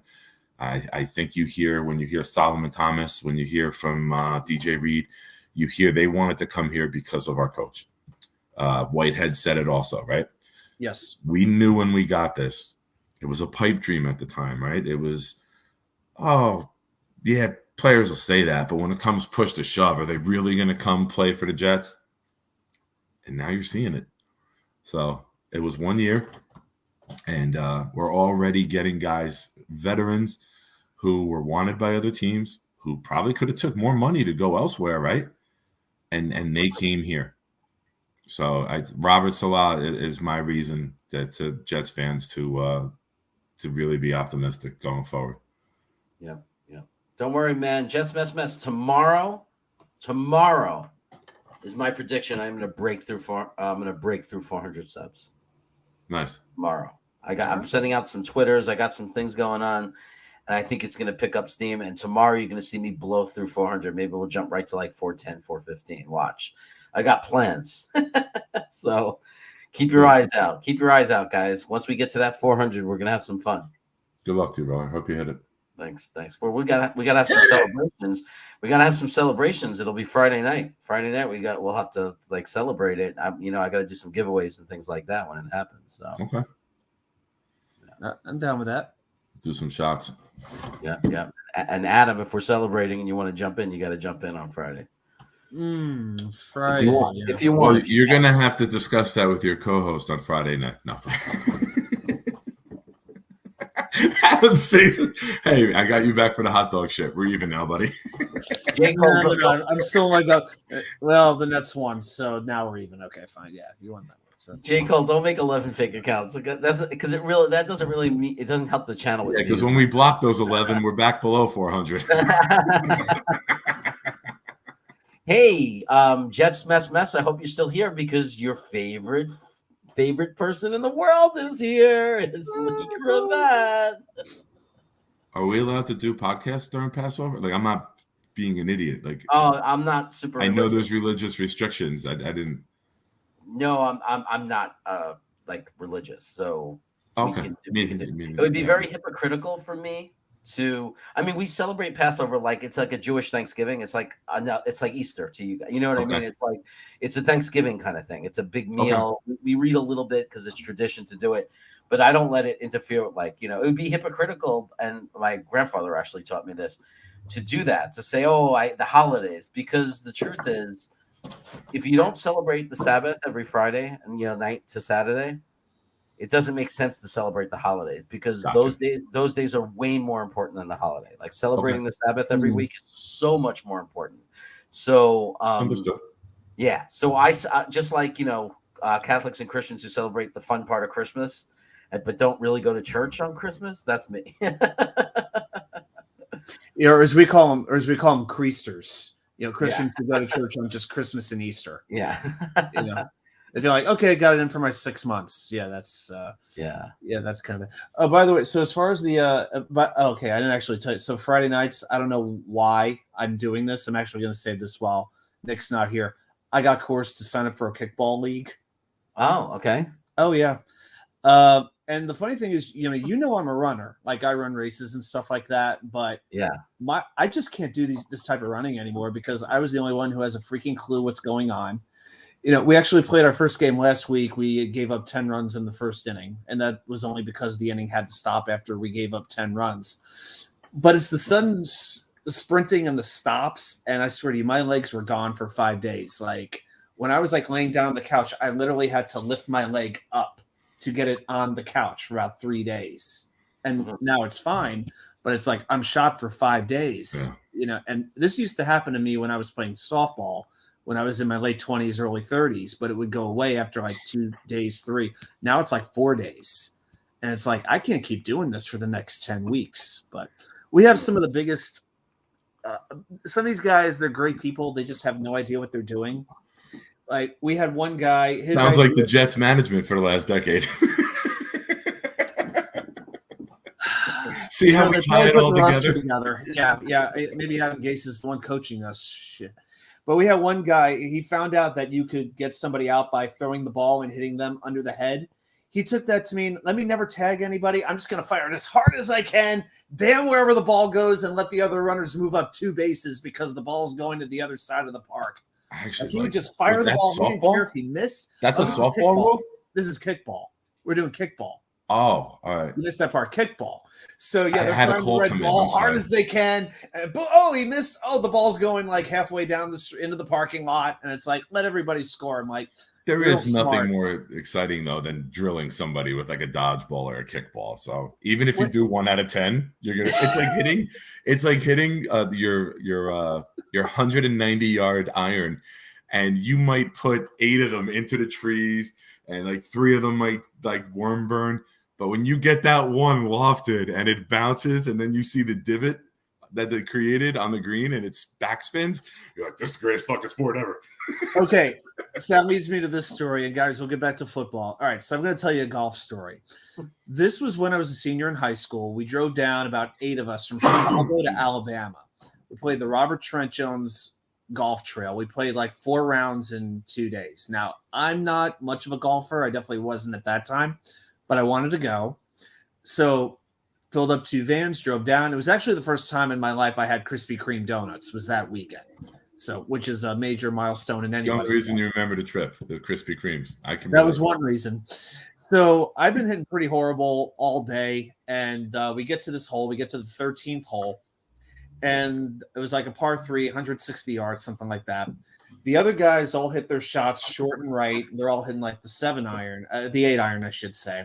So I figured, let me aim left, and I'm going to take a bigger club. I'll take out the 7 iron. I hit it, and I watched this ball go and go and go. It's coming out right on line with the hole, and then it just falls, and it never bounced. I'm like, oh gosh, it must have hit that bunker. Like it hit the bunker right in front. No, So we drive up. Did you? We drive up. I'm getting there. We drive up to the green, and I'm looking around in the bunker, in the grass, in the rough. I cannot find my ball. I'm looking for 3-4 minutes. I'm like, I know I lined this up right. Did it go over the green? Now I'm going to the other side of the green. I can't find it. So my friend Mark, who I'm playing with, he gets on the green, and he's looking closely. He's like, wait a second, what is that? He goes up a little bit closer, and there's a big divot that's taken out of the hole. And he goes and I thought that was a little weird. He goes inside, and meanwhile, I'm looking down like this. I'm looking around for my golf ball, and I just hear him go, hey, Bartolo, is this your ball? He throws me, and I'm like, it's a Greg Norman Max fly. I hit a hole-in-one on the fly, and I didn't even know it until we got to the hole. Oh my God, that's wow. amazing. So no you're like clue. you didn't even get to like celebrate it the proper way. Like even a No. hole in one had like No, but then we shouted back at the adults who were with us, like our chaperones. We were like, hey, I hit a hole-in-one. I'm like, you're the one who hit a hole-in-one? You? They couldn't believe it. You were just looking for the ball in the woods, you You're schmuck. the one? And I still shot like a 120 for the round. Nice. I've always said with golf, and I went on a Myrtle Beach trip last year, that the more shots you take, the less you pay per stroke. And when you're paying for courses down in Myrtle Beach and it's 125, I want to pay $1 a stroke. I want to better. I want to get my money's worth. I played my first round in a couple of years, and oh my gosh, I had so much fun. The only thing is with golf, to me, you have to have people that you know that you play with on a regular basis. Because if you get paired up with some random strangers, then you don't know how it's going to go. To me, it's like a social thing. So Dude, that's why I like Top Golf. Me and my buddy got teamed up with a pro down at Caledonia in Myrtle Beach, which is one of the top 5 most beautiful courses in the country. We got paired up with one of the like a club's golf pro. Him and his dad were on vacation there, but the guy was so smooth. Like he was throwing his tips. Like it was really cool. He knew, like I just was over 100. My buddy was like low 90s, and it was fantastic. Closest I've ever come to a hole-in-one. I hit the cup, and the green was soft. Yeah. So you know the white cup inside the hole, right? The ball took out the green, hit that, and then flew like it hit concrete. There you go. Yep, that'll do it. That'll do it. I think J. Cole is creating multiple accounts already. I think Matthew Smith. Matthew Smith is now a taste of his own medicine. Hey, I got to. I'm going to lay down. Let me answer this question here from my fan club member. Do you think JD moves back to get picks for next year so we can move up to grab the edge from Alabama? I think it's a pipe dream. I think we should win. I did say earlier in the show that I do not see JD picking at 4 and 10. So I would be not surprised if we traded back from 10 and got a future one for next year and had 2 1s next year.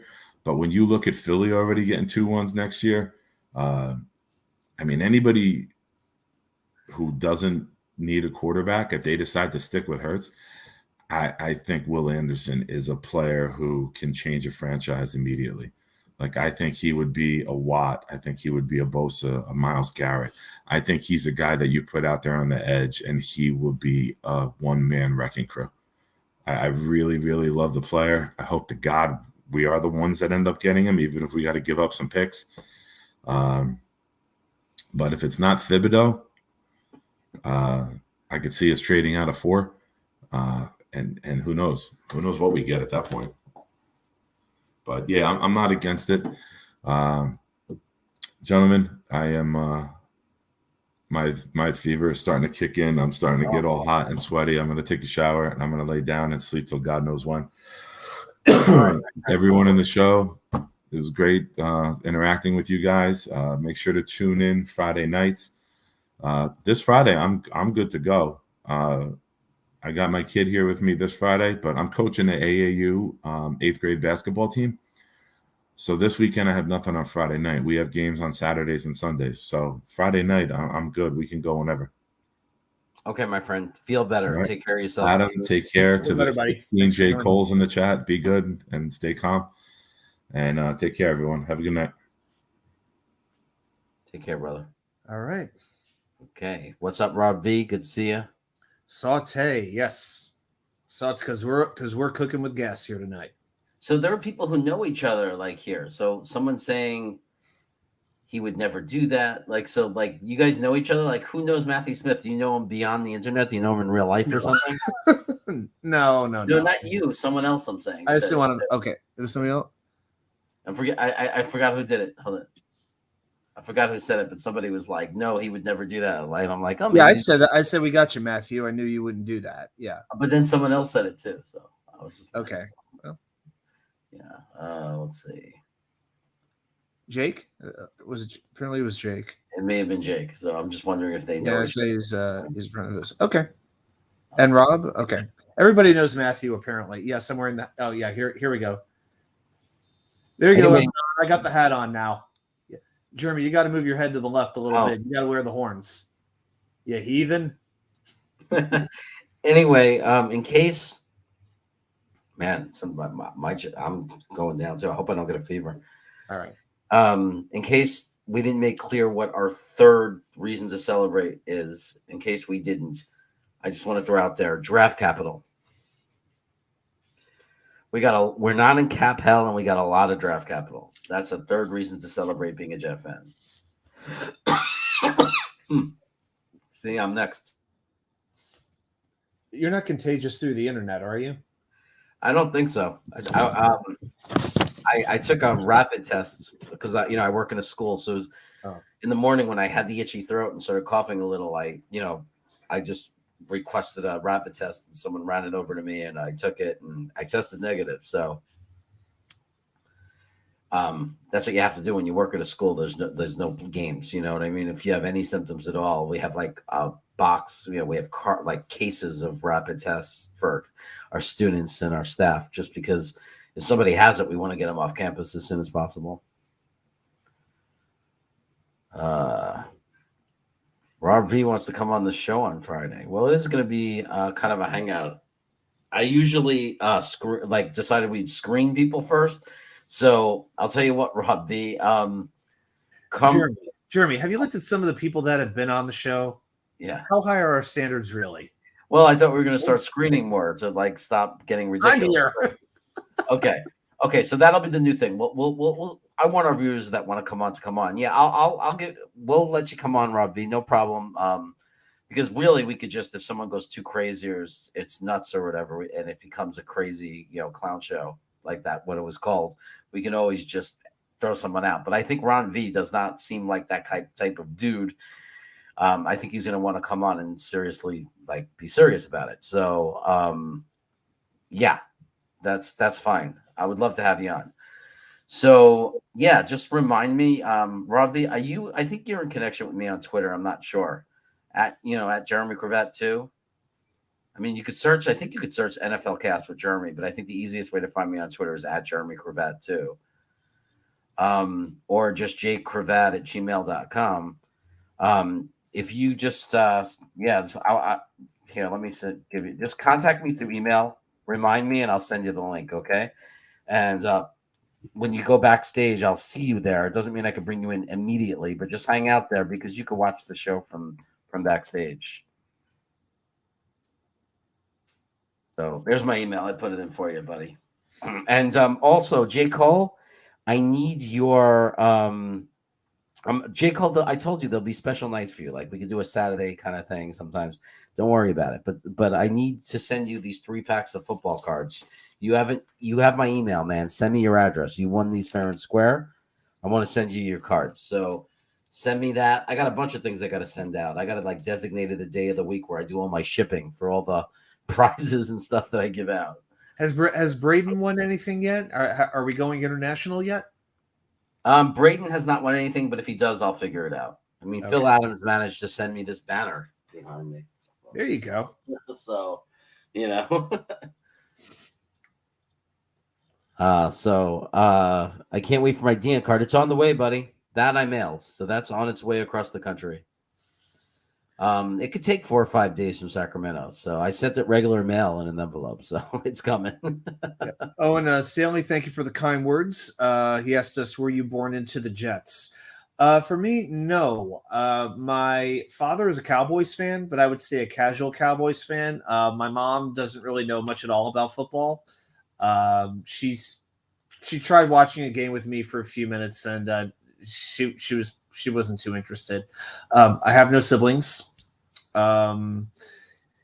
Grandparents were not big football fans. My dad's brother is a Jets fan, but it really wasn't about that. It was just, the Giants and Jets were on. I grew up a New York football fan, and I had a neighbor who was a pretty diehard Jets fan, and I did grow up a Mets fan. The Mets have always been like my first team. And I grew up going to Shea Stadium in the late 80s and early 90s. And the Mets-Jets connect. I think the Jets thing kind of grew out of the Mets because of the Mets-Jets connection. I think that's really what it came from. And it's just grown over the years. So no huge story. It's just been gradual, I guess. Yeah. And I didn't replace you, J. Cole. I just like to give other people a chance to be on the stream. And now Jake is asking. I think that's going to be a theme for Friday. It's a cool theme. Let the viewers, let people who want to be on. It takes 2 seconds to remove someone if anybody ever got inappropriate. So guys, don't worry about it. I trust you. But if anybody ever snuck in and did something inappropriate, I hit the remove button and that's it. So, yeah. So people who want to come on. I am trying to add on. I looked into it. I'm just having trouble getting it on my computer because it's a work computer, but I might switch to a Mac. I'm actually going to get the Google Talk working, and I'm going to start taking in phone calls too for people who don't want their face on camera and they just like using phones to call in. So I'm actually going to do that. So I'm working on it.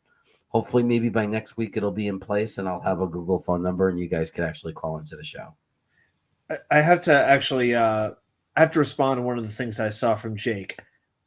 How do you get banned from Twitter for 5 years? I thought he was joking around just to be like, hey, you don't have to scream me. I've only been banned from Twitter for 5 years and had multiple accounts. I've been suspended for like 30 days on Facebook because I used the word idiot in a post. I got nailed for 30 days just because of that. But 5 years? I would like to know, Jake. I would like to know the story. Nike, we're not getting political here. Okay, we're not going to go there. Although I don't know. You either really want me to, or you don't want me to. But this isn't the place for that. No. So, yeah. By the way, Jeremy, actually, I'll ask you. Do you have a plan for Friday night in terms of what time you might want to start the show? I usually start it at 10 at night. A little bit later. Okay, that's fine. From the. 10 Eastern. I usually start at 10 Eastern. That's good. Fine. Okay. Yeah, from one of the may have mentioned from one of the Virginia Jets fans events, I've got a nice size bottle of Crown Royal that hasn't been opened yet. So we get that 400, hit that 400 spot I'll do a shot of Crown Royal on the air for you. Okay, we're gonna hit 400 tomorrow. I promise. All right, I like that. Yeah, I was releasing it for tomorrow morning, like to make it happen. Like I have a plan in place that I'm gonna go nuts with some marketing thing tomorrow, and I know it's gonna work, and we're gonna shoot up. We'll go from anywhere from 15 to 40. That's my prediction in new subscriptions tomorrow. So follow it, man. It'll be fun. Everybody should track it. I could just have Jake. I could literally do it just by having J. Cole create 11 accounts. The problem with that is it's not real. Like it doesn't lead to more viewers. It doesn't, it doesn't do anything to do that. And plus, I'd worry that they might catch on to it and he might get in trouble, or I can even get in trouble. So can you imagine having like a dual J. Cole's? J. Cole saying to J. Cole, "Why don't you love me anymore?" Could you imagine that? J. Cole making chicken cutlets for J. Cole. It's like, J. Cole, if you love me, you'll go into a high school and run into each class that they have computers, and you'll give step-by-step instructions for everyone in the classroom to subscribe to me in the high schools in Long Island, because they're all Jet fans, right? So simple. and Jeremy loves all of us equally. We're all his brothers in crime. I appreciate that, man. Hater Ali. Yeah, look at that, man. Hater Ali is such an awesome guy. Yeah. Hater Ali, man. Thank you. I know you've been here from the beginning, my friend. We became friends before I even had this channel, and I appreciate you. And I hope your family as well. I have a little bit of a cold, but like I said, I did the rapid test. I thought it was allergies, but now I'm starting to become convinced it's a cold. But I'm not really sure because I don't have a stuffy nose. I just have this itch in the back of my throat, and I'm starting to cough up a little something. So I don't know if it's allergies or a cold, but I took a rapid test, so I don't want anybody to worry. Yeah. And Hader Ali, you have good taste in TV shows. I have much respect for you for watching Family Matters. I always enjoyed watching Urkel back in the day. Oh, not that type of Family Matters. I apologize. Come on, tell me I wasn't the only one who was thinking Urkel when I saw that post. Come on, guys. You saw which post? Which one? No, the Hader Ali Family Matters over here. So, of course, yeah. Urkel. Did I do that? I could tell you a story, but I think it would get me in trouble. Again, everybody, I just wanted you to know, because I think it was, I don't know if it was 400 that I was giving out Joe Namath. So everybody knows, right? You all understand that the Joe Namath card is going to get Mo Bob. But I'll have giveaways for Friday when we're at 400. There'll be giveaways and prizes. I think Jets Mess is going to hold me to a big canister of wafers, and I do think I have to bring my dog to the vet, which is where the wafers are. So I'll have an opportunity to grab them. Just so you know, just want to make sure everybody knows that. Everybody get my Bob in your thoughts and prayers. He is. I would imagine and hope that his surgery went well yesterday, and let's hope that he's clear and heals up and just is totally recovered. We'll try to find out. So hopefully he'll pop up on someone's show, but I'll also mail him, and I know there's some family he lives with that'll get the mail, so I could also ask and just say people want to know that he's okay. I know, Jake. I see you, man. Gonna try and get his address from Green Bean on Jet. Well, Green Bean doesn't have his address. I have his address, but I was just gonna send him an email because when he first gave it to me, it was to ship him something, to ship him a shirt, and he asked me not to give it to anyone. I gave it to Ryan, obviously, from Jets 24/7. So I'm just gonna send him a quick email because I have his email too, and make sure it's okay. I'm gonna say, hey, there's some people who want to send you some things. So is it okay if I give the address? If not, we'll work something out where you can send it to me and I'll send it. I just don't want to upset him. He's like, he's kind of private like that. So I just want to respect him. So I will ask him if it's okay to give you his address, and I will if I can. Okay, buddy? Hope that's okay. Yeah, so that's that. Anyway, we are creeping up on 2 hours. It's time for me to go. I have to do my taxes tomorrow, which doing my taxes means I have to go into my school at like 6 a.m. when no one's there, so I could use the scanner, scan all my stuff, so I can email it to my accountant. So I have like all these paper copies of things. So do you like old school style with actual paper? Have to scan it to somebody, then they process everything for you. no, I literally take all my W-4s and I copy them, like I put them in the I copy them, make so it's on copy paper, Okay. so it's all neat and organized. Because I don't send because the originals don't run through the scanner, so right, so I have to put it on regular 8x11 printer paper. So I copy everything onto paper, and then I run that into a scan, and then it goes to my email at my school. It automatically goes to my email address, and then I forward it to him, and then he has it. All right, that sounds pretty good. I actually did my own this year. It was weird because 2 years ago I did it. Last year I went to there, and this year I decided to do it again. Like the crazy thing was figuring out mileage and all that kind of stuff because I do a lot of driving for one of my jobs. So for my part-time, my side hustle, basically. So, but yeah, I was able to do it. I did it with the Dave Ramsey software. I did it for like my federal return only cost me like $29 to prepare, which wasn't bad at all. And yeah, it actually turned out, as far as I could tell, unless the government comes back and says, no, you didn't do that right. But for right now, everything does seem to be looking pretty good as far as that goes. So, Yeah, man, Gitmo's got to get better so he can watch another Super Bowl. There's no question about it. He'll get better, man. I think he's going to be fine. That's my prediction. I think Gitmo, it's a planned surgery. It wasn't emergency surgery. It was planned. Today's medicine, the way things are, it makes me feel like they're just doing what they got to do for him, and he'll be fine. Yeah, Gitmo Bob's a Jets fan, so we know he's tough. We know he's resilient. Why does J. Cole keep saying he doesn't know? Oh, because it's 2 different J. Cole accounts. Yeah. Yeah. So anyway, good night, my friend. Good night. We're gonna get ready to wrap up soon, I think. We have a lot of people here, so it's hard for me to leave. But, it's draft season. Now you got 2 hours is now the bare minimum. It seems like people on the East Coast like to stay up late. I mean, even on a Wednesday night. Yeah, 26. Maybe I should start the show later. Yeah, some of us got to work in the morning, as you all know. Yeah. You're still on West Coast time, brother. Well, it's weird for me because sometimes, like even with Green Bean, like it gets late for me, and I'm on the West Coast. I'm like, how are these people doing it? But people have different work hours and things like that. And there's also people who sleep 4 or 5 hours and they're fine and they don't care. So a lot of black tar, Mexican heroin, stuff like that keeps us going. Yeah. It's only 9:00, but I wake up at normally 5:30. But I'm going to be waking up at like 4:45 ish tomorrow because I need to, like I said, get there and do my taxes, and it takes a lot of time. I got when you're all grown up and it's me and my wife, there's a lot of stuff, a lot of different things that we have to do, and all the deductibles and those you have to show proof of this and that, and it's a big headache. I hate it.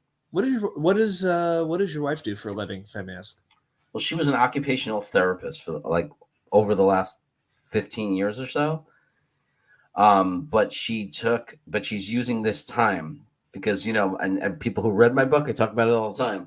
My wife went through some serious health things. Okay. And we wrote a book about it and all that. So because of it, she's on immunosuppressants and cannot get COVID. Like she can't, she's got to be super, super safe and careful. It's hard for her to take vaccines because vaccines are said to have probably been the cause. She's had a lot of autoimmune diseases. So she's been stuck inside, like playing it extra safe until this thing is really gone. And she took advantage of the situation and is online going to school to be a therapist because you could be a therapist online now. Like a lot of therapy in California. So because it's easier for people. They don't have to drive to see their therapist. They could just go online on a Zoom call. So she is changing careers and is going to be a marriage family therapist, counselor. This is something she could do remotely. Okay, that makes sense. Yeah. So if this, mainly because if this ever happened again in the world, if there's ever another virus or anything weird, she won't have to worry about it ever again, right? Because she's work. And it's just, even when she was done, like when she got healthy, I mean, she was told, now that you're on immunosuppressants, it's better to not work in a hospital. It's better to not work. You know, she was kind of going against doctor's orders all these years, working in a rehab facility. So now she's not going to be, you know, it's better for her not to have to deal with any of that, to not be exposed like that. So does she ever go out at all, or is she pretty much home pretty much all the time at this point? She's always home, but like we'll go places outdoor. Like when the numbers down, we play the numbers game. Like, so when the spike went down, when it spikes, she's safer and stays inside. When the numbers go down, like, and we, you know, and it sinks down, then we go to breweries and sit outside and, you know, and things like that. So, you know, we're realistic about it. We balance it. But this time after, you know, like we're planning on going to travel to North Carolina in June. Like, so in other words, we believe that it's finally coming to an end. Okay. We're actually getting a question or two. What's the name of the book that you wrote, and how can we get it? Sorry. It's ironic that I'm going to mention it now as I'm coughing. It's called In Sickness and in Health. It's only available through Amazon. In Sickness and in Health. But if you go into Amazon and search, it might be easier just to type, because there's a lot of books with that title. Just type my name, Jeremy Cravat, or In Sickness and in Health, and then add Cravat to it. And it'll be easier to find. And it is very cheap if you have a Kindle and you don't have to order a hardcover. It's much cheaper. But if you get the hardcover, I think that means the Kindle version is free. So you automatically get the Kindle version free if you get the hardcover. And if anybody gets the hardcover, well, it's really a soft cover, but if anybody gets the actual paperback and wants it signed, you can always send it to me and I'll happily sign it. My wife will sign it and send it back to you. So we're proud of ourselves, man. We wrote this book together. It was like a memoir from both of our perspectives about the experience of her being sick. And we have sold around we're coming on 2,000 copies. And we strongly recommend that if you want Jeremy to sign the book, we recommend that you place your order in about the next 2 months or so. Why do you say that? Oh, well, is shipping from Israel going to be easy? People don't know that, but I play this joke, and Green Bean totally fell for it. Really? Oh yeah, he totally fell for it. Every year on April Fools, I send out a message on Facebook that I'm quitting my job because I've got offered a position as director of education in Israel. And every year people fall for it. There's a handful of people who fall for it every year, and everybody else goes nuts. Jeremy, again, find a new joke. And Green Bean actually went to his wife and said, man, I can't believe this guy's leaving. I'm happy for him, but man, and then he came back and he said, my wife wants to know, do you even speak Hebrew? Dom fell for it too. And this was like, Dom fell for it too. And like 2 days later, like he said it was like a day and a half later, Green Bean's like, do you even speak Hebrew? And I was like, dude, you still on that? I'm not going to Israel. So just for full disclosure, chat. So he texted Dom, Green Bean, and myself, all three of us. And I'm like, he's doing this on April Fool's Day. If it was any other day, I'd probably buy this, but I'm like, I'm not buying it. No. And then he goes party pooper. And I'm like, oh God, was he actually serious? Am I just being a jerk and without even trying to be? So I will admit for a second, I was like, were you actually serious? But only because of the April Fool's thing, I'm like, it's just too outrageous that would happen, that April Fool's Day would be the day you would announce it. I'll admit, I actually thought about putting up a post that I was engaged just to see how many people would actually fall for it. The problem is I think some people would actually take it seriously. So I just never do it. Yeah. Hey, so no more copying and imitating people on in there, guys. Like if Eminem was somebody copying your account, if somebody's account, because like we can't have it, dude. Like I don't know if it's J. Cole. He's saying it's not him. Whoever it is, just stop. No, he's saying it's not me. Okay, whoever it is, if somebody's copying anybody's account, stop. Guys, we're all about having fun, but we want it to be welcoming. We don't want it to be uncomfortable. Yeah. If you have to like think about if it's something that makes sense to post, and I have to remember this for myself sometimes, I admit, if you have to think about if it's a good thing to put in the group, it's probably not the best idea. You just want the best environment possible. That's all. And Eminon, I don't want to risk blocking you. I don't know which is which. Like, I'm looking for one that would be like, that's not me. Which one's not you? I know Teletherapy. Eminon never posts this often, so right there, I'm like, yeah. I'm wondering if it's the one that says we should trade Zach Wilson and the 4th for Watson.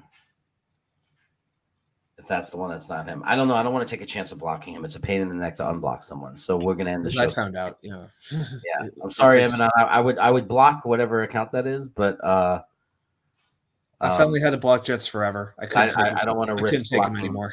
I couldn't. I cannot. I would not be able to forgive myself if I accidentally blocked the real Emin. You know what I mean? Yeah. You got to be sure. Oh, so okay. So if I know you love Zach, that means the Zach one is fake, right? So the one that's straight Zach. So with the real Eminon, please stand up. I just want to look creepy now. Okay, let me see. Whoever's copying me, bitch. Good night, brother. Okay, wait a second. That's not me. Okay, not cool. So it's definitely this one. It's the man. It doesn't look any different, but I'm gonna trust that. Let me just make sure. Let me block it for. This is such a pain in the neck. I'm gonna put that user in a timeout.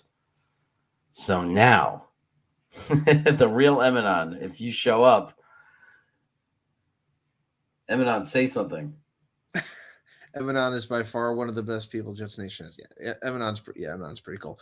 I know. We're exactly 21 days away from the draft. It is now Thursday. So 3 weeks, 21 days.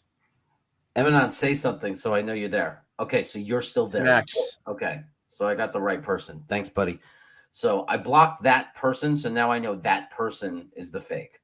So I can always go back to it and block it. Let me see if I can. Now I know it's safe to block that account. You know what I mean? There you go. See, I'm smart. I figured that out. And he was smart to say snacks.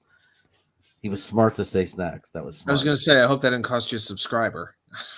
No, I was like, that's what I'm saying. I'm trying to put an end to this crap because people are getting pissed off and leaving the channel. It's like, it's not funny anymore.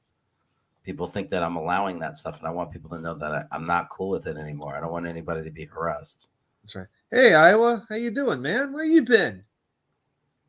Assuming that's actually Iowa. Exactly. No, and I believe it isn't. Yeah. Yeah, he's the only one who calls me Wine 2K. But no, tonight was a Yingling Light, my friends. So here's it. Yeah, for opening day, got that's koozie going. So yeah, I think it deleted it. Okay, whatever. I don't mind Wine 2K. Just give me red over. I just prefer red over white. So not a big white. I like cooking with white wine, but not a big white wine drinker. Really, just not into that too much. Yeah.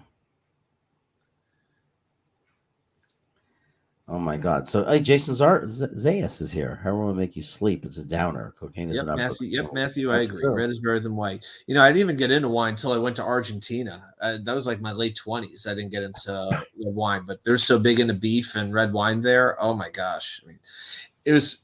We went to one steakhouse. My mom and I went, and we ordered dinner.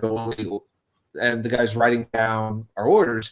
But then when it came up to the wine, out comes the tablet. He whips out the computer, and he's breaking it down by price, by varietal, the region, the country, the region of the country. I mean, they were breaking the wine down like it was nobody's business, and it was like fascinating.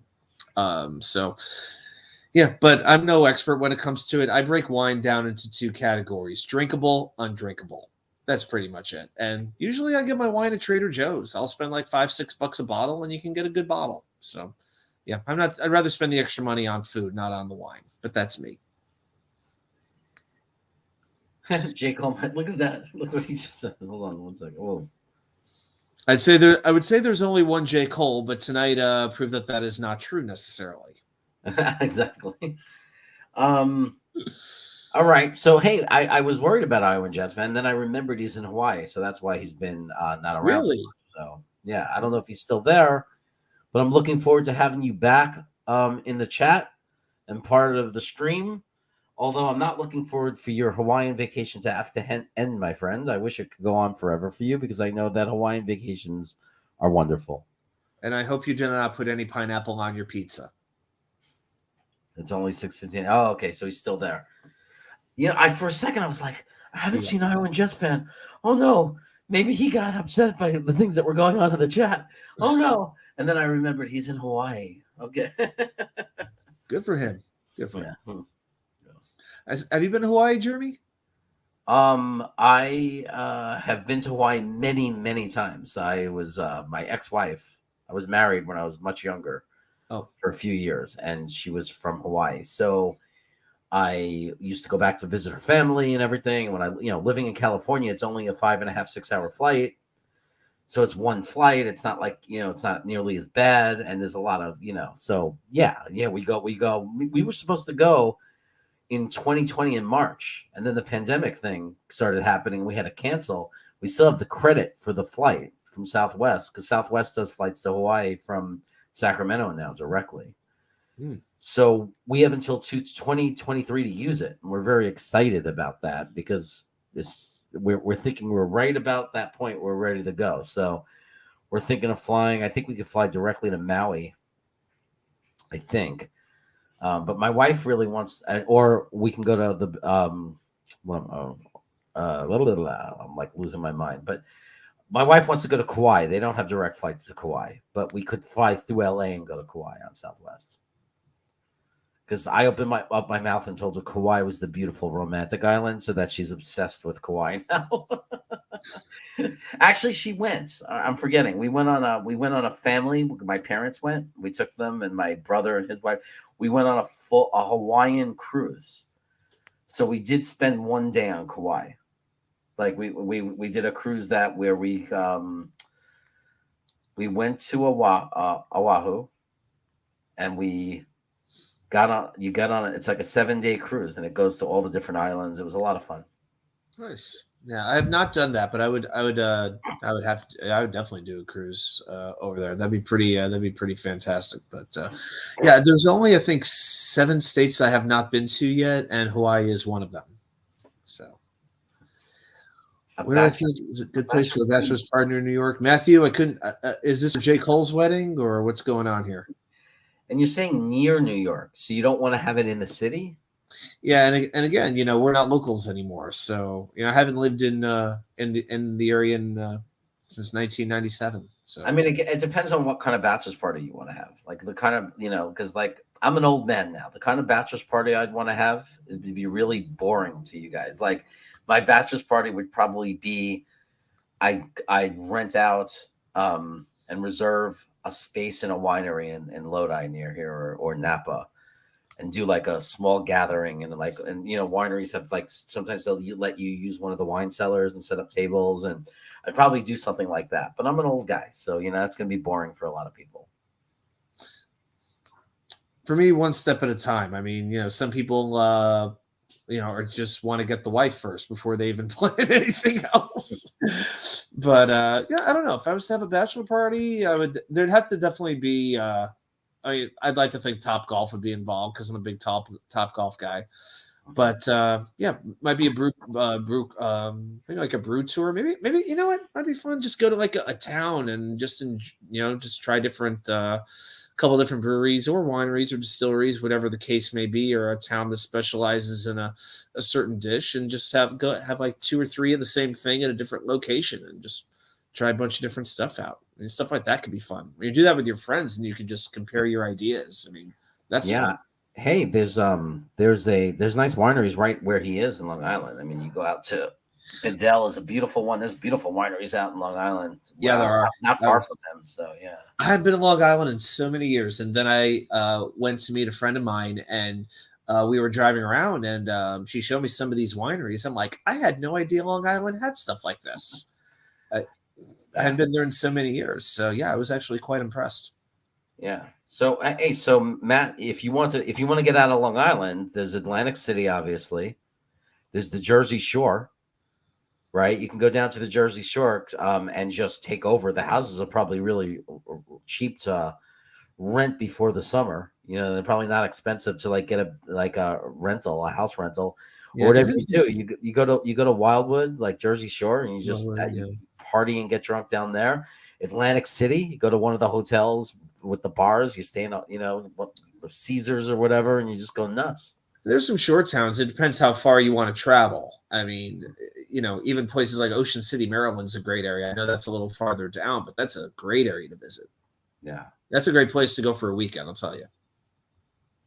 Yeah. And then if you want to go close to the city, really close, Hoboken, Jersey City. Hoboken is hot now, man. That's like a place you could really party. Like it always has been. It's been for a long time. For 20 years, Hoboken's been great. So,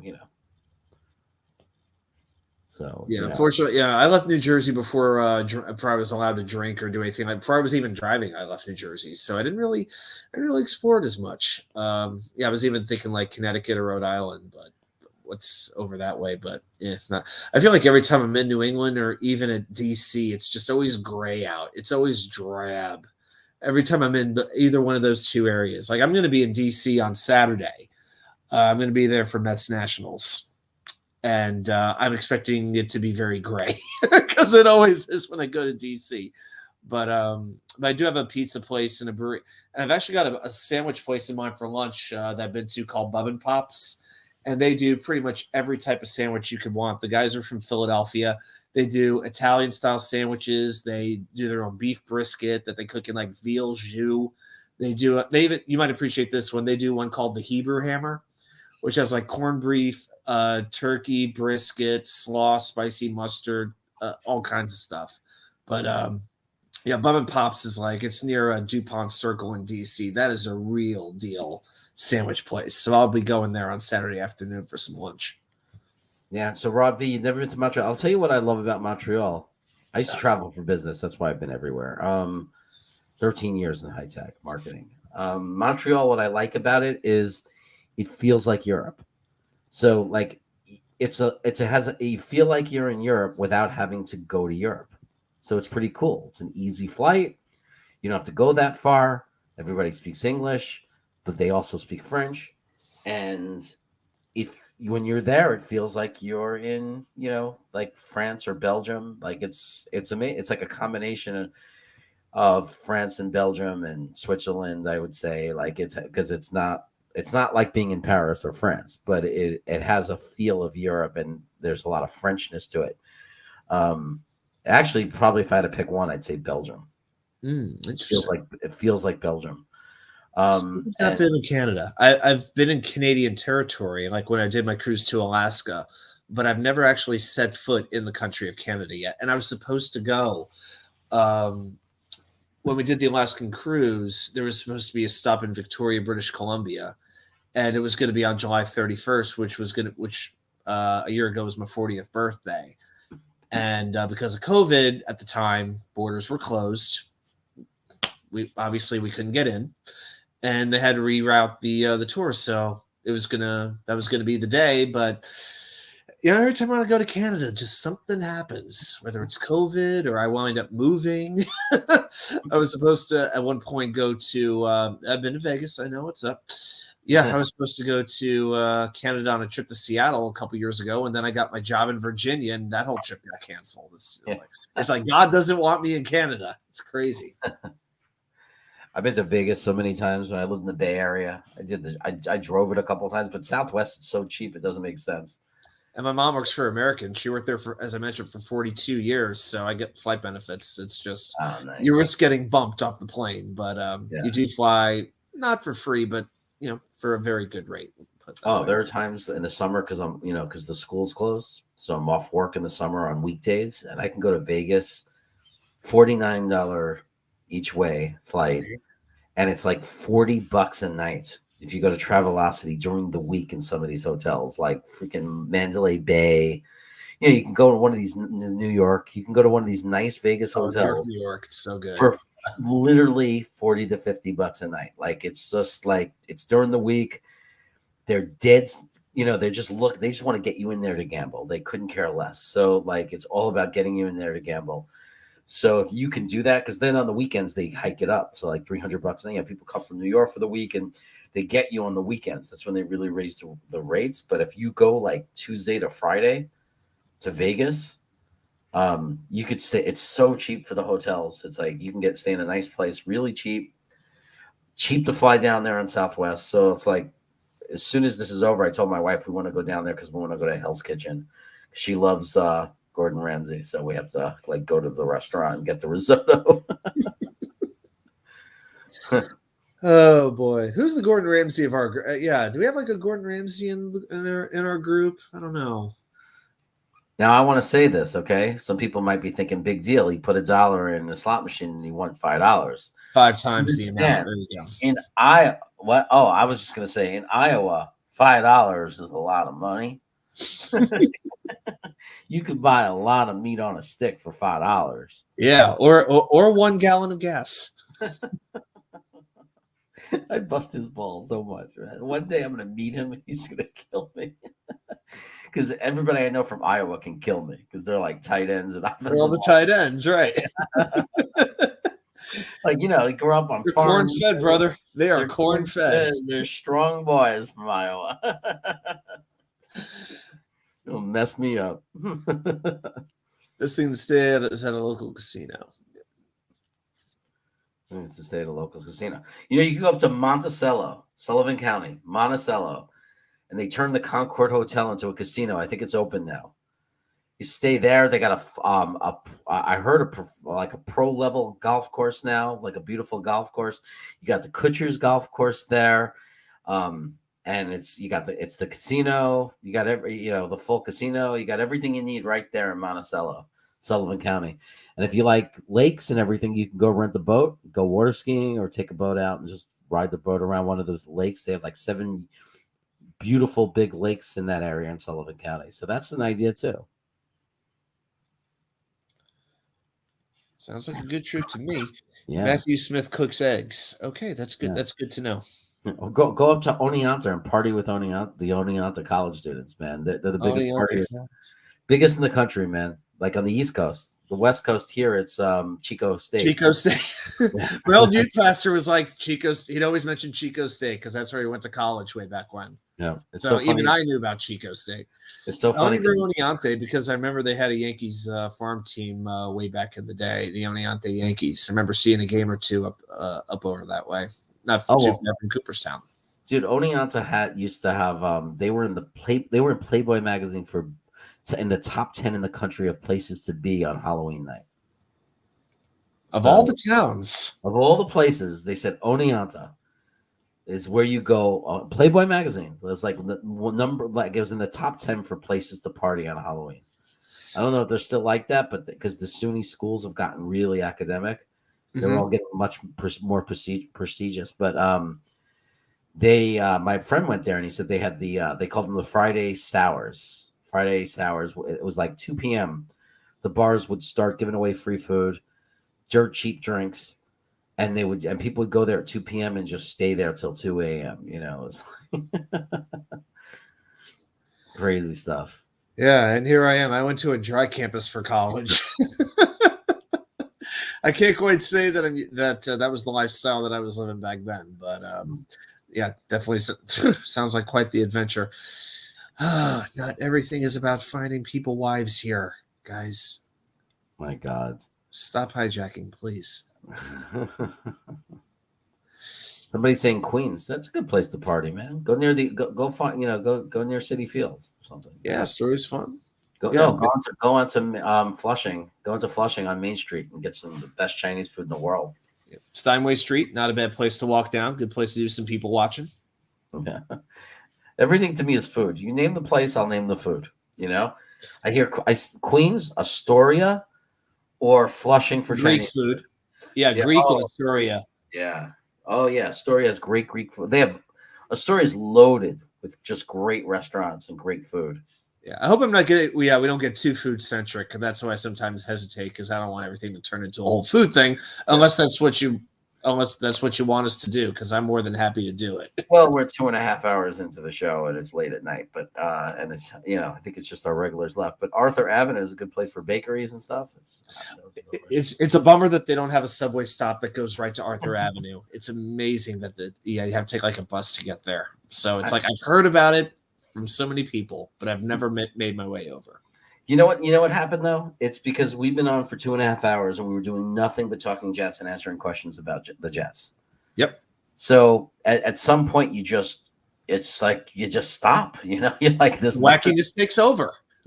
Like hopefully by Friday we can feel fresh again to talk more Jets. But like, man, how do 2.5 hours of and we were answering questions and talking. Like tons of chat, everybody participating, and it just got to a point where it was like, man, I don't know. Yeah, I don't think we're going to have any breaking news at 12:30 in the morning. I don't think there'll be any Jets news coming out at this point. If we do, it's probably going to be bad. Yeah. So.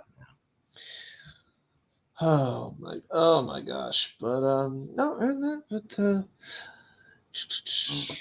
what else can we say as far as that goes? Yeah, if anybody has any like food questions or sports, just random questions for us.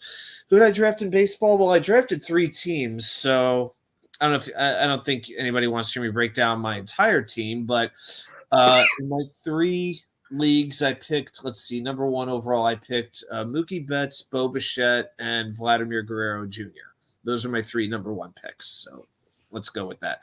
I think I was picking 3, 4, and 11 out of 12 teams in those 3 leagues. So that's what I did. Hmm. You drafted Aaron Judge first overall. Bad value. No, you don't draft Aaron Judge. No, you don't. No, he's gonna miss at least a quarter of the season, and that's if you're lucky. Okay.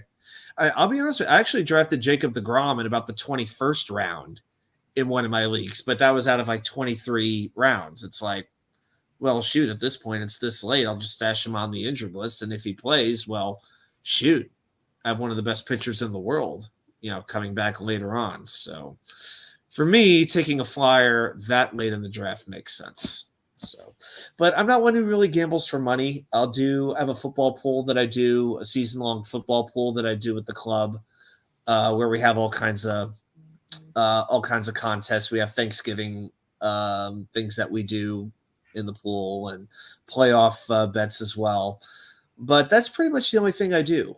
I just do most of this for fun, really, because I'm not going to turn to Frankie from Flatbush when it comes to gambling. I'm not going to go I'm not going to preach a sermon here for you, but I've seen what gambling can do, and it's something that I try to be a little bit cautious about.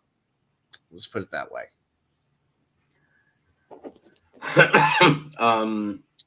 So good Lord. I drafted. I had the 3rd pick, and they took the guys I wanted. I wanted the guy from Washington, the outfielder, but I took that. Yeah, I ended up with Vladimir Guerrero.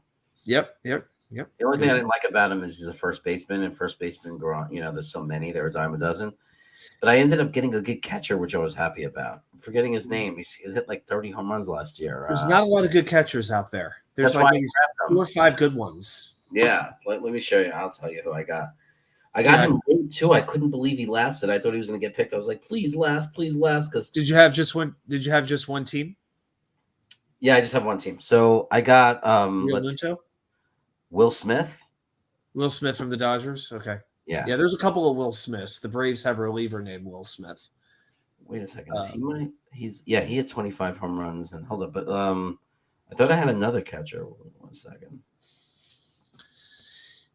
Yeah, I got to be doing pretty well if I'm going to draft a second catcher. Yeah.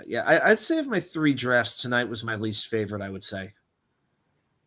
It's just everybody was taking, like the guy I wanted kept getting taken right before I was going to take him. It's like the most annoying thing. Well, I was literally doing the show Sunday night while I was drafting, so it was hard to focus, and I didn't prepare at all. So I got Will Smith at catcher, Guerrero at first base, Chris Holm Jr., the Miami guy, at second base. Oh, Jazz Chisholm. Jazz Chisholm. He's going to give you some speed, yeah. This is my weakest thing, but I have backup guys. Maybe he'll have a bounce back year. I have LeMahieu as a utility guy covering. I like it. Now. Yeah, I have LeMahieu in the league I drafted tonight. I drafted him in the 10th round.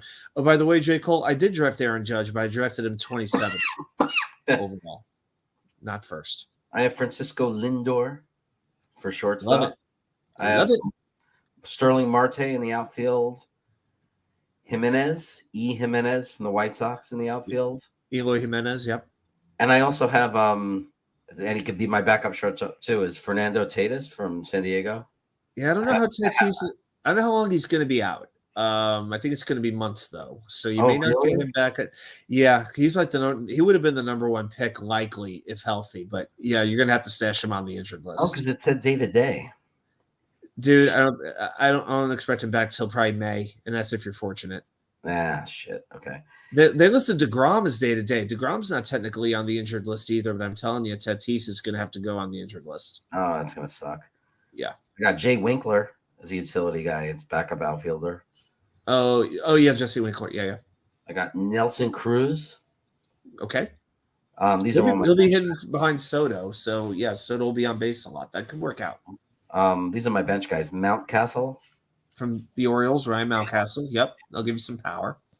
T. France, utility infielder. Ty France, Seattle Mariners. Yep. McCann from Colorado, second and third base. McMahon, Ryan McMahon. Yeah. Oh no, not the catcher. R. McMahon. Yeah, Ryan McMahon. Ryan McMahon. Oh, Ryan McMahon. Yeah, that's him. Yeah. He's an okay bench guy, right? And then Avizel Garcia, who I thought was a steal because his numbers from last year were good. He had 262, 29 homers, 86 ribbies. Right. He was with the White Sox for a while. Now he's on the Marlins. The Marlins signed him to replace Marte. Yeah, and he's an outfielder. And since you need 3 outfielders, like sometimes the league thins out with outfielders, you know? Where's your speed? Do you have any guys there who could steal some bases for you? That's hard to find. Maybe Marte a little bit. Marte will, yeah. That's Chisholm, I think, does. Yeah, Marte and Chisholm, yeah. If you have like 3 guys, I feel like who could do double-digit steals, you're doing okay. Yeah, I think there's one more here too that gets some steals. I've got to find it, but Lindor might get some steals, right? Yeah, I think maybe like 10 to 15. Yeah, he just gets like that. He'll give you some, but he won't give you a ton of them. Yeah. Yeah, but I drafted 3. I won't go through each and every team, but there are a couple of guys I drafted twice. Go ahead. Starling Marte gets got 47 last year. Yeah, it'll be interesting to see how they use him. He's going to score quite a few runs because he's going to have Lindor and Alonso hitting right behind him. Yeah, they got they got a stack lineup now, so they're looking good. And pitching, I didn't do so good. I got Bueller from the Dodgers. That's my ace. Good. Fried from Atlanta. Okay. Good. Then relief pitcher. I just said screw saves. Michael Kopech. I don't even know if he's going to be starting or relieving, to be honest with you. Yeah, he might. I hope he starts because he might be end up being a good starter. Taylor Rogers, Minnesota. I end up replacing these guys anyway. I got Ohtani, pitcher, like the Angel. I got the pitcher version of Ohtani. Right. Ian Anderson. Okay, good. You have a lot of good mid-level start. Yeah, after Bueller, it's mostly like, this sounds pretty good. And here's my reaches, like for young guys who could end up being good. Bailey Ober. Not even sure that is. He's a young guy from Minnesota, he might be like showing promise. Like I just read about him, and people are like stashing him, thinking because he's supposed to be a really good prospect for them. Okay. And I got Gregory Soto. Yes, I drafted him also. I like that one. That's a good sneaky closer option. Yeah, so I got him, and then I got as another backup starter, my final guy, Steven Matz, only because I know him because he was a Met. So. Matz could work out pretty well in St. Louis. Pitchers have a way of when they go to the Cardinals, they all of a sudden seem to find themselves. Yeah. And keep in mind, the NL Central is pretty brutal. He'll be facing some bad offenses on a fairly regular basis, like Pittsburgh, Cincy. So I think Matz could have a decent season for them. Yeah. It's funny. Jets Mess said, I didn't know there was a live stream, Snacks. And I'm like, on Twitter. And I'm like, I'm reading that right now. I just noticed that. And I'm just like, dude. It's my Wacky Wednesday show. I'm on every Wednesday night. It's kind of the pattern that we have going on. You know? We try to be nothing else if not reliable. Just so everybody knows, I'm on My regular shows are pretty much Friday could be canceled sometimes because, as the weather gets nicer. But Friday night, Sunday night, and Wednesday night are my regular nights. And it's always late, usually, Eastern time. So, Okay.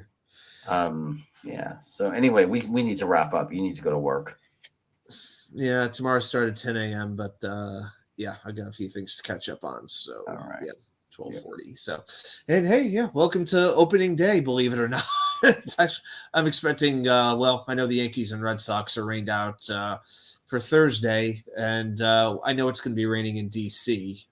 They pushed the Mets game back to 7 p.m. I don't know if that's going to happen, but I will be, like I said, I'll be at the game on Saturday, so I'm definitely looking forward to it.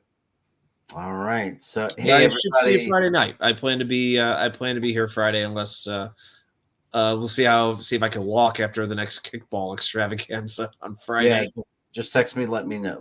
No worries. And right. Okay, everybody. I leave you. Good night, and thank you everybody for being here. Thanks for all the chat. Thanks for all the messages. Thanks for all your support. Love all you guys, man. Thank you so much. Take care. Have a good night. We'll see you Friday.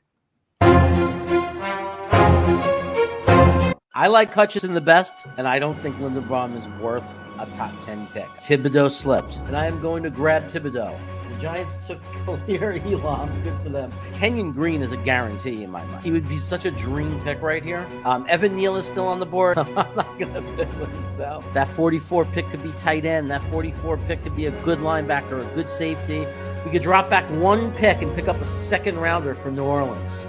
We got options here.